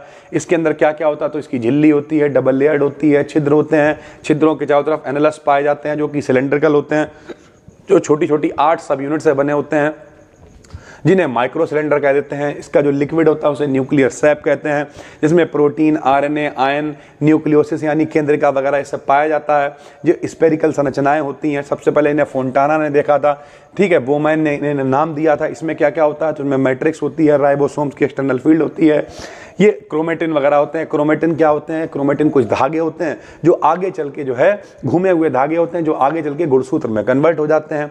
वो भी दो तरीके के होते हैं, एक हेड्रोक्रोमेटिन होता है, एक यूक्रोमेटिन होता है। फंक्शंस की बात करें तो जितनी भी क्रियाएं हो रही सेल की, कोशिकाओं की, सबको ये कंट्रोल करता है। सेल डिसोसिएशन और एसोसिएशन में मदद करता है, सेल की ग्रोथ को ये कंट्रोल करता है। तो न्यूक्लियस आप आराम से पढ़ सकते हो, कोई बहुत कठिन नहीं है। प्लाज्मोडियम है भाई, बहुत इंपॉर्टेंट है। आपने मलेरिया का नाम सुना है भैया, मच्छर ने काटा मलेरिया हो गया, कहीं ना कहीं प्लाज्मोडियम की वजह से ही होता है। तो आइए समझाते हैं पूरा डिटेल में। 25 नंबर की ये जुगाड़ है भाई, ठीक है। तो प्लाज्मोडियम क्या है? प्लाज्मोडियम एक प्रोटोजोएन पैरासाइट है जो मलेरिया डिजीज कॉज करता है, यानी सरल भाषा में जो मलेरिया बीमारी होती है वो किसकी वजह से होती है भाई? प्लाज्मोडियम की वजह से होती है। इसका जो ट्रांसमिशन होता है वो कैसे होगा? तो जो फीमेल मॉस्क्यूटो हैं, यानी जो औरत वाले मच्छर हैं भाई, ठीक है, के बाइट से होता है। जब फीमेल वाले जो मच्छर हैं वो काट लेंगे तब आपको ये इसका ट्रांसमिशन हो जाएगा और मलेरिया रोग के लक्षण दिखना स्टार्ट हो जाएंगे भाई, ठीक है। ह्यूमन में जो सबसे कॉमन स्पेसीज होती हैं वो कौन कौन सी होती हैं? तो भैया जो भी मनुष्य हैं उनमें स्पेसीज पाई जाती हैं। प्लाज्मोडियम बाइबैक्स हो गया, प्लाज्मोडियम फैल्सीपेरम हो गया, प्लाज्मोडियम मलेरिया हो गया, प्लाज्मोडियम ओवेल हो गया। ये सारे के सारे स्पेसीज ह्यूमन में कॉमन होते हैं, ठीक है। इनके स्ट्रक्चर की बात करें तो भैया इनका स्ट्रक्चर कैसा होता है? यूनिसेलुलर होता है। ध्यान से समझिए, यूनि माने एक, सेलुलर मतलब एक कोशिकीय स्ट्रक्चर होता है, वो भी प्रोटोजोआ होता है। इसकी अलग अलग कई स्टेजेस होती हैं, ये अलग अलग स्टेजेस में अलग अलग शेप के दिखाई देते हैं। यानी सरल भाषा में प्लाज्मोडियम के कई स्टेजेस आपको देखने को मिलेंगे। क्या स्टेज हैं भैया? तो जरा देखिए। सबसे पहले जैसे एक स्टेज है स्पोरोजोइट, ठीक है, तो इसका शेप होता है स्पिंडल टाइप का शेप होगा। कहाँ पाया जाएगा? तो मॉस्क्यूटो की स्लाइवरी जो ग्लैंड होती हैं उनमें पाया जाएगा और ह्यूमन के ब्लड यानी खून में पाया जाएगा, ठीक है। बहुत सारे हैं, ठीक है, जैसे मेरोजोइट है, ट्रोपोजोइट है, ये रिंग शेप्ड होता है, ये राउंडेड होता है, ये स्मॉल ओवल टाइप होता है, ये मेल राउंड होता है, उसका फीमेल जो है वो ओवल टाइप होता है। ये रिलीज्ड फ्रॉम आरबीसी से निकलता है, आरबीसी समझते हो, रेड ब्लड सेल, इससे निकलता है। ये ह्यूमन के ब्लड में पाया जाता है, ये आरबीसी के अंदर या फिर लीवर के सेल के अंदर पाया जाता है। यानी ओवरऑल अगर हम बात करें तो इसकी कई स्टेजेस हैं, उन स्टेजेस पे अलग अलग शेप हैं, अलग अलग लोकेशन पे ये पाया जाता है भाई, ठीक है। लाइफ साइकिल पूछा ही जाएगा, पूरा लॉन्ग में आपको लिखना पड़ेगा, तो आराम से रजिस्टर लेके बैठा करो, नोट कर लिया करो और उसे अपनी लैंग्वेज में तैयार करो और आराम से पेपर में लिख के आओ। लाइफ साइकिल की बात करें तो एक छोटा सा जीव होता है जो मलेरिया बीमारी उत्पन्न करता है। इसका लाइफ साइकिल 2 जीवों में होता है, नंबर 1 तो ह्यूमन में और नंबर 2 फीमेल मॉस्क्यूटो में। सीधी सी बात है, ह्यूमन में तो होगा ही, और जब कोई फीमेल मॉस्क्यूटो से काटेगी इन्फेक्टेड इंसान को तो उसमें भी ये पहुंच जाएगा भाई, ठीक है। तो ह्यूमन बॉडी में कैसे होगा? जब मच्छर तो मलेरिया के जो प्लाज्मोडियम होते हैं उनके जो स्पोरोजोइट्स होते हैं इंसान के ब्लड में आ जाते हैं। मच्छर ने काटा, उनके स्पोरोजोइट्स हमारे ब्लड के अंदर आ गए तथा ह्यूमन बॉडी में इनका सफर स्टार्ट हो जाता है। सबसे पहले ये कहां पहुंचते हैं, तो सबसे पहले लीवर स्टेज में पहुंचते हैं। स्पोरोजोइट्स लीवर की सेल्स यानी कोशिकाओं में घुस जाते हैं, वहां पर ये डिवाइड हो जाते हैं और ये जो मेरोजोइट्स होते हैं उनमें कन्वर्ट हो जाते हैं। यानी स्पोरोजोइट्स, अभी हमने आपको बताया अलग अलग स्टेजेस होती हैं, तो स्पोरोजोइट्स काहे में कन्वर्ट हो जाते हैं, मेरोजोइट्स में कन्वर्ट हो जाते हैं। और यहाँ ये 7 से 10 दिन का प्रोसेस लगता है इसे इसमें कन्वर्ट करने में, ठीक है। फिर ब्लड स्टेज आ जाती है। ये जो मेरोजोइट्स में कन्वर्ट हो गए हैं स्पोरोजोइट्स आरबीसी में घुस जाते हैं, रेड ब्लड सेल में घुस जाते हैं। यहां ये बड़े होते हैं और बड़े होने के बाद नए मेरोजोइट बनना स्टार्ट होते हैं। जब बड़े होते जाएंगे तो आरबीसी फट जाती है। आरबीसी जब फटेगी तो ये बाहर आ जाएंगे और दूसरी कोशिकाओं में घुसना शुरू कर देंगे, अदर सेल्स में घुसना शुरू कर देंगे, जिससे फीवर यानी बुखार आना शुरू हो जाएगा भाई, ठीक है। कुछ मेरोजोइट्स ऐसे होंगे जो लीवर में ही छुप के बैठ जाएंगे, जैसे मान लिया लीवर के अंदर छुप के बैठ गए, तो कुछ दिनों के बाद जब इन्हें मौका मिलेगा तो ये फिर से एक्टिव होकर मलेरिया को उत्पन्न कर देंगे भाई, ठीक है। तो इस तरीके से इसका पूरा लाइफ साइकिल ह्यूमन के अंदर चलता है। मॉस्क्यूटो में बात करें तो भैया फीमेल मॉस्क्यूटो इन्फेक्टेड जो भी इंसान है उसे काटेगी। काटने से क्या होगा, मेल और फीमेल जो दोनों गेमेटोसाइट्स हैं, गेमेटोसाइट्स क्या है, एक और स्टेज है उसकी, अभी देखना आपने सारी स्टेजेस यहाँ पे लिखी हुई हैं। ये देखिए भैया, स्पोरोजोइट है, गेमेटोसाइट है, मेरोजोइट है। तो जो गेमेटोसाइट है मेल और फीमेल दोनों वाले, जब कभी मच्छर काटेगा, ये देखो भैया, तो जब कभी भी फीमेल मॉस्क्यूटो काटेगी इन्फेक्टेड इंसान को, तो मेल और फीमेल जो दोनों होते हैं एक राउंड शेप में, एक ओवल शेप में, वो उसके पेट में चले जाएंगे, मच्छर के पेट में चले जाएंगे, ठीक है। फीमेल वहां फर्टिलाइजेशन हो जाएगा, क्योंकि मेल और फीमेल दोनों हैं, तो मेल और फीमेल के जो है आपस में जब फर्टिलाइजेशन होगा तो जाइगोट बनेगा, सरल भाषा में युग्मक बनेगा, बच्चे का निर्माण होना शुरू होगा, नए मच्छर की तैयारी होगी भाई, ठीक है। जाइगोट मच्छर के पेट की वॉल में घुस जाता है और oocytes बनाता है, जिसके अंदर स्पोरोजाइट दोबारा से बनना शुरू हो जाते हैं। जब ये फटता है तो मॉस्क्यूटो के सलाइवा ग्लैंड्स तक दोबारा से पहुंच जाते हैं, और अभी आपको दिखाया था कि सलाइवा ग्लैंड्स के अंदर ही स्पोरोजोइट्स पाए जाते हैं भैया, ठीक है। तो इस तरीके से सरल भाषा में समझो तो इन्फेक्टेड इंसान को मच्छर ने काटा, काटने के बाद में उसके अंदर मेल और फीमेल दोनों पहुंच गए। मेल और फीमेल के पहुंचने के बाद क्या हुआ, आपस में फर्टिलाइजेशन होगा, जाइगोट का निर्माण होगा, वो मच्छर की पेट की वॉल में घुस जाएगा और इस तरीके से स्पोरोजोइट्स बनना स्टार्ट हो जाएंगे। जब ये मच्छर, अब अंदर भैया व्यवस्था बन चुकी है, मच्छर के अंदर जाइगोट के द्वारा स्पोरोजोइट्स वगैरह का निर्माण हो चुका है। जब ये जो फीमेल मच्छर होगी ये किसी हेल्दी इंसान को काटेगी, अब देखो इसी तरीके से तो इन्फेक्शन हो रहा है कि भैया उससे पहले उसे मलेरिया था, उसे मच्छर ने काटा, मच्छर इन्फेक्टेड हो गया, और फिर वो मच्छर जब किसी और इंसान को काटेगा तब स्पोरोजोइट्स को सलाइवा के साथ उसके ब्लड में छोड़ देता है और नया मलेरिया इन्फेक्शन स्टार्ट हो जाता है भाई, ठीक है। तो इस तरीके से पूरा प्लाज्मोडियम काम करता है। सेलुलर जंक्शन के बारे में भैया, सेलुलर मतलब सेल यानी कोशिका, हमारा शरीर छोटी छोटी कोशिकाओं से मिलकर बना है। जंक्शन का मतलब होता है जो जोड़ता है, जैसे हम यहाँ शाहजहांपुर में रहते हैं, शाहजहांपुर एक जंक्शन है, ठीक है। ये कई यहाँ से कई के लिए लाइन गई हुई है, आप यहाँ से पीलीभीत जा सकते हो, मुरादाबाद जा सकते हो, बरेली जा सकते हो, लखनऊ जा सकते हो, अलग अलग रूट पे आप जा सकते हो, यहाँ एक जगह से, इसलिए इसे जंक्शन कह रहे हैं भैया, ठीक है। तो ऐसे ही सेल्यूलर जंक्शन होता है, पेपर में कई बार ये 2 नंबर में आया हुआ है। क्या होता है सेल्यूलर जंक्शन, तो जितने भी एनिमल टिश्यू होते हैं, सबको पहली बात तो एक बात पता होनी चाहिए, हमारा शरीर कोशिकाओं से बना है और कोशिकाओं को जब मिला देते हैं तो उसे टिश्यू यानी ऊतक कहते हैं भैया, ठीक है। तो एनिमल टिश्यूज में जो सेल्स होते हैं वो आपस में जुड़े रहते हैं, यानी जितनी भी कोशिकाएं होती हैं वो आपस में जुड़ी रहती हैं। इनको जोड़ने वाली जो विशेष संरचनाएं होती हैं उन्हें ही हम लोग सेल्यूलर जंक्शन कहते हैं।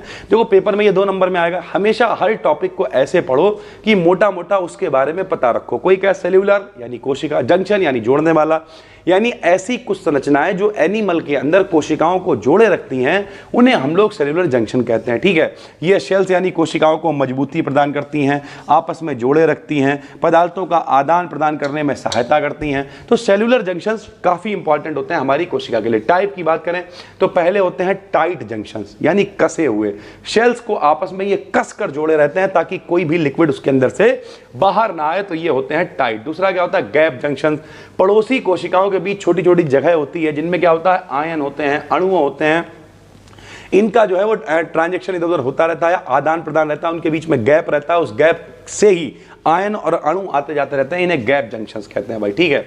उसके अलावा डिस्मोसोम्स होते हैं। डिस्मोसोम्स क्या होता है? सेल्स को मजबूती से जोड़कर टिश्यू को पावर देते हैं। यानी जो डिस्मोसोम्स होते हैं ये भी यही करते हैं, कोशिकाओं को कस के जोड़ देते हैं, और जिससे जब कोशिकाएं जुड़ेंगी तो क्या बनेगा? ऊतक बनेगा, यानी टिश्यू बनेगा और वो मजबूत बनेगा भैया, ठीक है। उसके बाद अगर हम बात करें, एक और टॉपिक है जो 2 नंबर में पेपर में आता है, इनकम्प्लीट डोमिनेंस। भैया डोमिनेंस का मतलब क्या? डोमिनेटिव नेचर से हो रहा है भैया, ठीक कि नहीं। जैसे घर में आपके मम्मी पापा होंगे, ठीक, तो मम्मी पापा जो हैं उनमें से कोई एक आदमी होगा जो डोमिनेटिंग होगा। तो डोमिनेटिंग का मतलब होता है कौन प्रभावी है। जैसे हम कहें कि हम भैया तुम्हारी बारात कराएंगे, तुम कहोगे अरे सर जी बहुत बढ़िया, तो भैया 2 तरीके की लड़कियां हैं या 2 तरीके के लड़के हैं, एक गोरा है और एक काला है। तो आप कहोगे सर जी हम तो गोरे लड़के से शादी करेंगे, ठीक है। क्यों ऐसा करोगे? क्योंकि गोरापन प्रभावी लक्षण है, डोमिनेटिंग भैया है वो, ठीक है। तो उसी तरीके से होता है इनकम्प्लीट डोमिनेंस, यानी जब अलग अलग पौधों वाले अलग अलग लक्षण वालों के बीच में क्रॉस कराओगे, जैसे मान लिया एक लंबा है कोई एक व्यक्ति छोटा है, तो जब उन दोनों का बच्चा होगा तो वो होगा लंबा जरूर, लेकिन उसमें छोटेपन के लक्षण भी तो होंगे, हाइब्रिड होगा ना भाई, वो प्योर लंबा नहीं होगा। इसी को कहते हैं हम इनकम्प्लीट डोमिनेंस। जब किसी लक्षण में दोनों जीन्स का प्रभाव समान रूप से प्रकट होता है और संतान में इंटरमीडिएट लक्षण दिखाई देते हैं, तब इसे इनकम्प्लीट डोमिनेंस कहते हैं। यानी सरल भाषा में लंबापन और बौनापन दोनों लक्षण दिखाई दे रहे हैं, समान रूप से दिखाई दे रहे हैं, तो हम लोग इसे कह देते हैं कि भैया ना तो वो सही से लंबा हो पाया, ना तो वो सही से छोटा हो पाया, ये इनकम्प्लीट डोमिनेंस कहलाता है। जैसे भैया अगर हम रेड और व्हाइट फ्लावर की बात करें तो इसमें प्रभावी क्या है? इसमें प्रभावी है लाल रंग, लाल रंग इसमें प्रभावी, लेकिन जो इनका बच्चा होगा वो कैसा होगा? पिंक कलर का होगा। तो यानी पिंक का मतलब क्या है? दोनों ही लक्षण दिख रहे हैं ना, रेड भी दिख रहा है और व्हाइट भी दिख रहा है। जब दोनों लक्षण दिखने लगेंगे तो इसे हम लोग कह देंगे इनकम्प्लीट डोमिनेंस, यानी कोई भी रेड और व्हाइट में से कोई भी डोमिनेट नहीं कर पाया, और दोनों भैया जब डोमिनेट नहीं कर पाया तो इनकम्प्लीट डोमिनेंस हो गया। यानी जब संतान में माता पिता का मिश्रित रूप दिखाई देने लगे कि भैया बच्चा ना तो गोरा हुआ ना काला हुआ, बच्चा घिनौना हो गया, तब हम लोग उससे क्या कहेंगे मेरे भाई? तब हम लोग मिश्रित रूप दिखाई दे, तब हम लोग उससे कहेंगे इनकम्प्लीट डोमिनेंस। ये भी पेपर के अंदर 2 नंबर में भैया आया हुआ, ठीक है। उसके बाद डीएनए क्या होता है, ये कई बार पूछा गया। ये कतई मत सोचना कि सर जी छोटे छोटे क्वेश्चंस करा रहे हैं, छोटे छोटे क्वेश्चंस नहीं करा रहे हैं भाई, जितना भी इंपॉर्टेंट है वो सब कराएंगे, जो लॉन्ग है जो शॉर्ट है, ठीक है, वो सब कुछ आपको कराया जाएगा और फटाफट से कराएंगे। तो डीएनए की डेफिनेशन क्या है? डीएनए का सभी को पता है, पूरा नाम क्या होता है? Deoxy ribo nucleic acid. DNA का पूरा नाम क्या होता है? डीऑक्सी राइबो न्यूक्लिक एसिड होता है। ये एक जेनेटिक मटेरियल होता है, यानी माता पिता के लक्षणों को संतान में पहुंचाने का काम करता है, जो जीवों के लक्षणों तथा वंशानुगति को नियंत्रित करता है। सभी को पता है कि डीएनए की सहायता से आप अपने पिताजी से अपना डीएनए मैच कर लेना, आराम से मैच कर जाएगा, क्योंकि उनसे ही लक्षण आप तक डीएनए लेकर आया है। टाइप्स ऑफ डीएनए की बात करें तो पहला होता है न्यूक्लियर डीएनए। न्यूक्लियर डीएनए का नाम ही न्यूक्लियर है, मतलब यह न्यूक्लियस के भीतर गुणसूत्रों पर पाया जाता है। यानी जो न्यूक्लियस होता है, जो नाभिक होता है, उसके अंदर जो गुणसूत्र होते हैं उन पर यह पाया जाता है, जिसे हम लोग न्यूक्लियर डीएनए कहते हैं, और अधिकांश आनुवांशिक जानकारी को नियंत्रित करता है। यानी जो माता पिता के लक्षण आप तक पहुंच रहे हैं उसे नियंत्रित करने का काम ज्यादातर कौन करेगा? न्यूक्लियर डीएनए करेगा। दूसरा होता है एक्स्ट्रा न्यूक्लियर डीएनए। ये एक्स्ट्रा न्यूक्लियर है तो ये न्यूक्लियस के बाहर, ये न्यूक्लियस के बाहर कहां पाया जाता है? माइटोकॉन्ड्रिया व क्लोरोप्लास्ट में पाया जाता है। माइटोकॉन्ड्रिया सभी को पता है कोशिका का पावर हाउस कहलाती है। कोशिका का पावर हाउस माइटोकॉन्ड्रिया कहलाती है। यहीं पर सारी ऊर्जा एटीपी के रूप में इकट्ठी रहती है। तो ये न्यूक्लियस के बाहर माइटोकॉन्ड्रिया क्लोरोप्लास्ट में पाया जाता है और स्वयं प्रतिकृति बना सकता है, यानी अपना रेप्लिका बना सकता है, अपना क्लोन बना सकता है।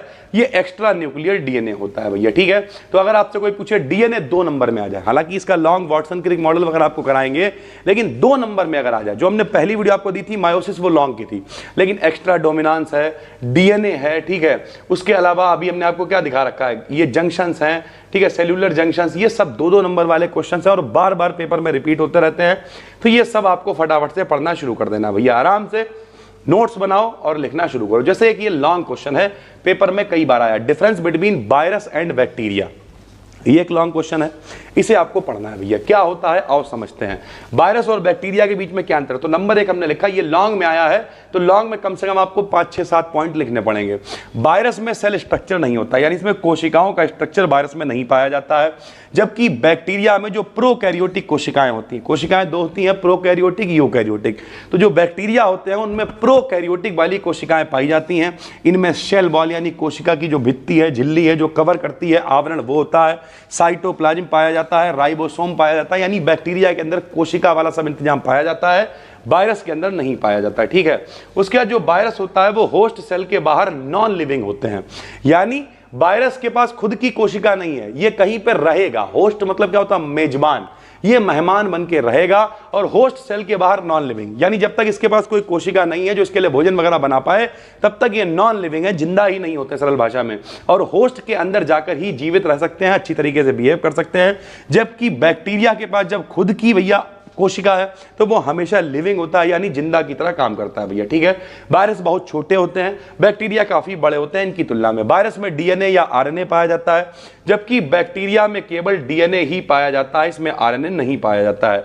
वायरस का अपना कोई मेटाबॉलिज्म नहीं होता है, वायरस की काफी कंडीशंस हैं, इसमें कोई मेटाबॉलिज्म नहीं होता है, ये होस्ट कोशिका पर ही डिपेंड है, जिसके ऊपर जिंदा है उसी पर डिपेंड है। जबकि बैक्टीरिया के पास खुद का मेटाबॉलिज्म होता है और ये अपना मेटाबॉलिज्म कर सकते हैं। वायरस केवल होस्ट सेल के अंदर रेप्लिकेट करते हैं, अपना जैसा कुछ बनाते हैं, जबकि बैक्टीरिया खुद से बाइनरी फिशन द्वारा बढ़ते हैं, वो रेप्लिका बना रहे हैं। और ये क्या कर रहे हैं? यानी वो कॉपी कर रहे हैं, सिर्फ रेप्लिकेट कर रहे हैं। ये क्या करते हैं? ये खुद से बाइनरी फिशन करके और ज्यादा बढ़ते जाते हैं, ठीक है। एग्जाम्पल की बात करें तो वायरस में HIV वायरस है, इन्फ्लुएंजा है, कोरोना वायरस अभी आया था, बैक्टीरिया में ई कोली बैक्टीरिया है, ठीक है, स्ट्रेप्टोकोकस बैक्टीरिया है, ये सारे के सारे बैक्टीरिया पाए जाते हैं भैया, ठीक है। तो वो लॉन्ग में आ सकता है, 7 नंबर में आया हुआ है, और अगर 7 नंबर में आता है तो कम से कम आपको 7 पॉइंट लिख देने हैं भाई, ठीक है। अगला एक है डिफरेंस बिटवीन फंगी, या उससे लोग फंजाई भी पढ़ देते हैं, फंगी एंड प्रोटोजोआ, इन दोनों के बीच में क्या डिफरेंस है ये भी पूछा गया है। तो जो फंगी होता है वो यूकैरियोटिक ज्यादातर कैसे होते हैं? Multi cellular. मल्टी सेलुलर समझते हो, जिसमें बहुत सारी कोशिकाएं हो। मल्टी का मतलब ये है बहुत सारी, सेलुलर का मतलब कोशिकाएं, यानी जो फंगी होते हैं, यानी जो फंजाई होते हैं उनमें बहुत सारी कोशिकाएं। कुछ ऐसे होते हैं जैसे ईस्ट वगैरह है, वो यूनिसेलुलर, यानी इसमें एक कोशिका होती है, बाकी ज्यादातर जितने भी होते हैं उनमें बहुत सारी कोशिका होती है। जबकि प्रोटोजोआ कैसा होता है? हमेशा ही यूनिसेलुलर होता है, यानी इसमें एक ही कोशिका पाई जाती है, ये एक कोशिकीय ही होते हैं। उसी तरीके से जो फंगी होते हैं इनमें क्या होता है? सेल वॉल होती है। सेल वॉल का मतलब वही कोशिका भित्ति होती है, आवरण होता है जो काइटिन की बनी होती है, जबकि प्रोटोजोआ में सेल वॉल नहीं होती है भाई, ठीक है। फंगी कैसे होते हैं? इमोबाइल। इमोबाइल समझ सकते हो आप, जिनमें मोबिलिटी मतलब जितनी आसानी से मूव कर सकता है वो मोबाइल है, जो आसानी से मतलब मूव नहीं कर पा रहा है वो इमोबाइल है, जबकि प्रोटोजोआ मूव कर सकते हैं, तो ये मोबिलिटी इनमें होती है, ठीक है। ये एसेक्सुअल और सेक्सुअल दोनों रिप्रोडक्शन कर लेते हैं, यानी लैंगिक जनन भी कर लेते हैं, अलैंगिक जनन भी कर लेते हैं। जबकि ये क्या करते हैं? प्रोटोजोआ ये असेक्सुअल, कुछ में एक आध को छोड़ के बाकी बिना मतलब असेक्सुअल ही इसमें जनन होता है भैया, ठीक है। ये फंगी जो है वो धागे के समान होता है, फिलामेंट के समान होता है, पूरा जाल काहे का बना होता है? माइसेलिन कहलाता है। जबकि प्रोटोजोआ एक छोटी छोटी सिंगल सेल्स होते हैं जो अलग अलग शेप रखते हैं, यानी जो दो चीजें, फंगी जो है वो पूरा स्ट्रक्चर है, धागों के समान संरचना है भैया, ठीक है। जबकि जो प्रोटोजोआ है वो छोटी छोटी कोशिकाओं रूप में अलग अलग शेप में पाया जाता है। फंगी सड़े गले पदार्थों से अपना भोजन ले लेते हैं, ठीक है, जबकि प्रोटोजोआ छोटे बैक्टीरिया या पार्टिकल्स को खाकर जिंदा रहते हैं। उसके अलावा अगर हम कुछ उदाहरण दें तो फंगी में राइजोपस हो गया, ईस्ट हो गया, ये सब फंगी में आ जाते हैं। प्रोटोजोआ दें तो अमीबा हो गया, पैरामीशियम हो गया, ये सब कहाँ जाते हैं? प्रोटोजोआ में आ जाते हैं। कि वायरस, बैक्टीरिया, ठीक है, फंगी, प्रोटोजोआ, इन सब में क्या अंतर है ये आपको बताना है। तो बहुत आसान है, सरल भाषा में इनका क्लासिफिकेशन कह सकते हैं, डिफरेंसेस पूछे हुए हैं भाई, ठीक है। तो एक एक करके सबके बारे में हम लोग लिखेंगे भाई, ठीक। सभी माइक्रो ऑर्गेनिज्म यानी सभी छोटे छोटे कार्बनिक पदार्थ हैं, ये बहुत छोटे छोटे जीव होते हैं जो नेक्ड आई यानी नॉर्मल आंखों से हम लोग नहीं देख सकते हैं। इनमें वायरस है, बैक्टीरिया है, फंगी है, प्रोटोजोआ है, सबसे इंपॉर्टेंट ग्रुप्स हैं। ये अलग अलग प्रकार के होते हैं। तो आप क्या करोगे, बताओगे कि भैया नॉर्मल आंखों से इन्हें नहीं देखा जा सकता है, नंगी आंखों से हम लोग नहीं देख सकते हैं, और ये बहुत छोटे छोटे जीव हैं, इनके बारे में आप लिख के दिखा दोगे, 25 नंबर आपको मिल जाएंगे भाई, ठीक। तो सबसे पहले हमने लिखा है वायरस के बारे में। क्या है भाई वायरस? तो ये छोटे छोटे माइक्रो ऑर्गेनिज्म है भाई, माइक्रो मतलब छोटा, ऑर्गन मतलब जहां हो वहां पे कार्बनिक होता है उसका मतलब, ठीक है। तो छोटे छोटे माइक्रो ऑर्गेनिज्म है जो कि लिविंग और नॉन लिविंग के बीच की कड़ी होते हैं। जो जिंदा लोग हैं, जो मरे हुए लोग हैं, ये उनके बीच की कड़ी है भाई, ठीक है। इनमें कोई सेल स्ट्रक्चर यानी कोशिकीय संरचना इनमें नहीं होती है। ये सिर्फ प्रोटीन कोट यानी प्रोटीन की कोटिंग होती है और साथ में डीएनए या आरएनए से ये बने होते हैं। ये अपने आप रिप्रोड्यूस नहीं कर सकते, यानी अपने जैसा जो संतान उत्पन्न होता है, जो रिप्रोडक्शन होता है, प्रजनन क्षमता इनमें नहीं होती है। इन्हें लिविंग सेल की जरूरत पड़ती है, यानी अपने आप रिप्रोडक्शन नहीं कर सकते हैं। इन्हें एक कोशिका चाहिए होगी, एक होस्ट चाहिए होगा जहां पर ये रिप्रोडक्शन करेंगे भाई, ठीक है। जैसे HIV एड्स हो जाता है इसकी वजह से, HIV वायरस है, इन्फ्लुएंजा है, कोरोना वायरस है, पोलियो है, ये सारे वायरसेस में आते हैं भैया, ठीक है। तो आपने वायरस के बारे में लिख दिया। फिर आप लिखोगे बैक्टीरिया के बारे में। बैक्टीरिया में क्या लिखोगे भाई? तो बैक्टीरिया क्या है? ये यूनिसेलुलर समझते हो? यूनि माने एक, सेलुलर मतलब कोशिकीय, यानी ये एक कोशिकीय जीव होते हैं।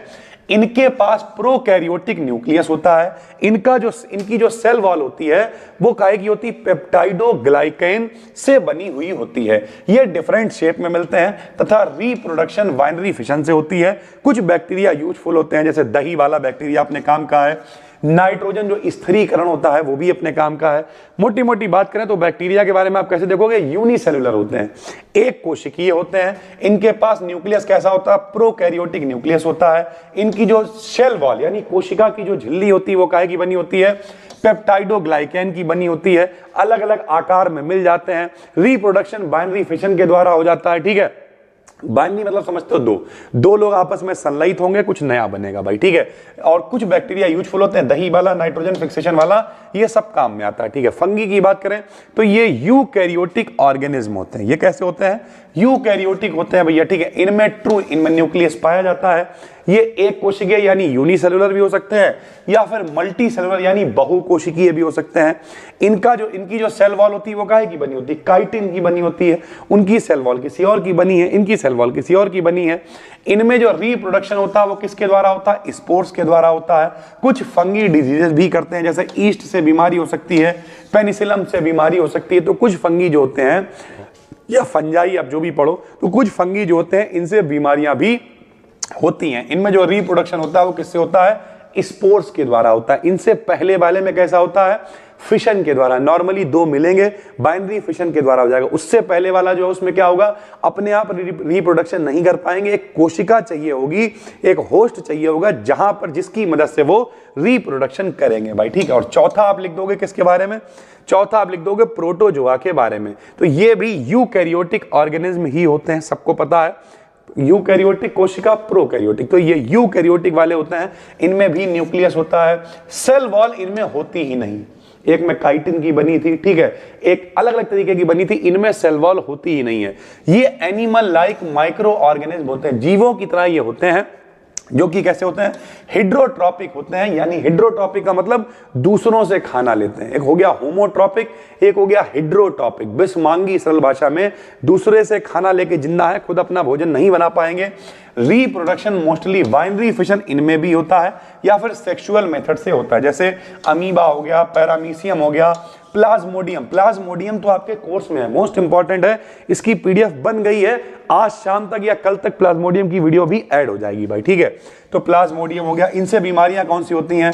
तो मलेरिया बीमारी हो जाती है, स्लीपिंग सिकनेस यानी नींद की बीमारी लोगों को हो जाती है। तो ये सब अगर आपसे पूछा जाए, ध्यान से समझो, पेपर में 15 नंबर में मान लिया आया वायरस, बैक्टीरिया, ठीक है, फंगी, प्रोटोजोआ, ये सब क्या है? तो पहले आपने 3-4 लाइनें इनके बारे में लिखी कि ये छोटे छोटे माइक्रो ऑर्गेनिज्म हैं, इनसे कई तरीके की बीमारियां भी हो सकती हैं, ठीक है। ये सारे के सारे इंपॉर्टेंट ग्रुप्स हैं। फिर आपने वायरस के बारे में बताया कि ये माइक्रो ऑर्गेनिज्म हैं, इनके बीच की कड़ी हैं ये। HIV 1-2 वायरस बता दिए, बैक्टीरिया के बारे में बता दिया, फंगी के बारे में बता दिया और प्रोटोजोआ के बारे में बता दिया। पर्याप्त है।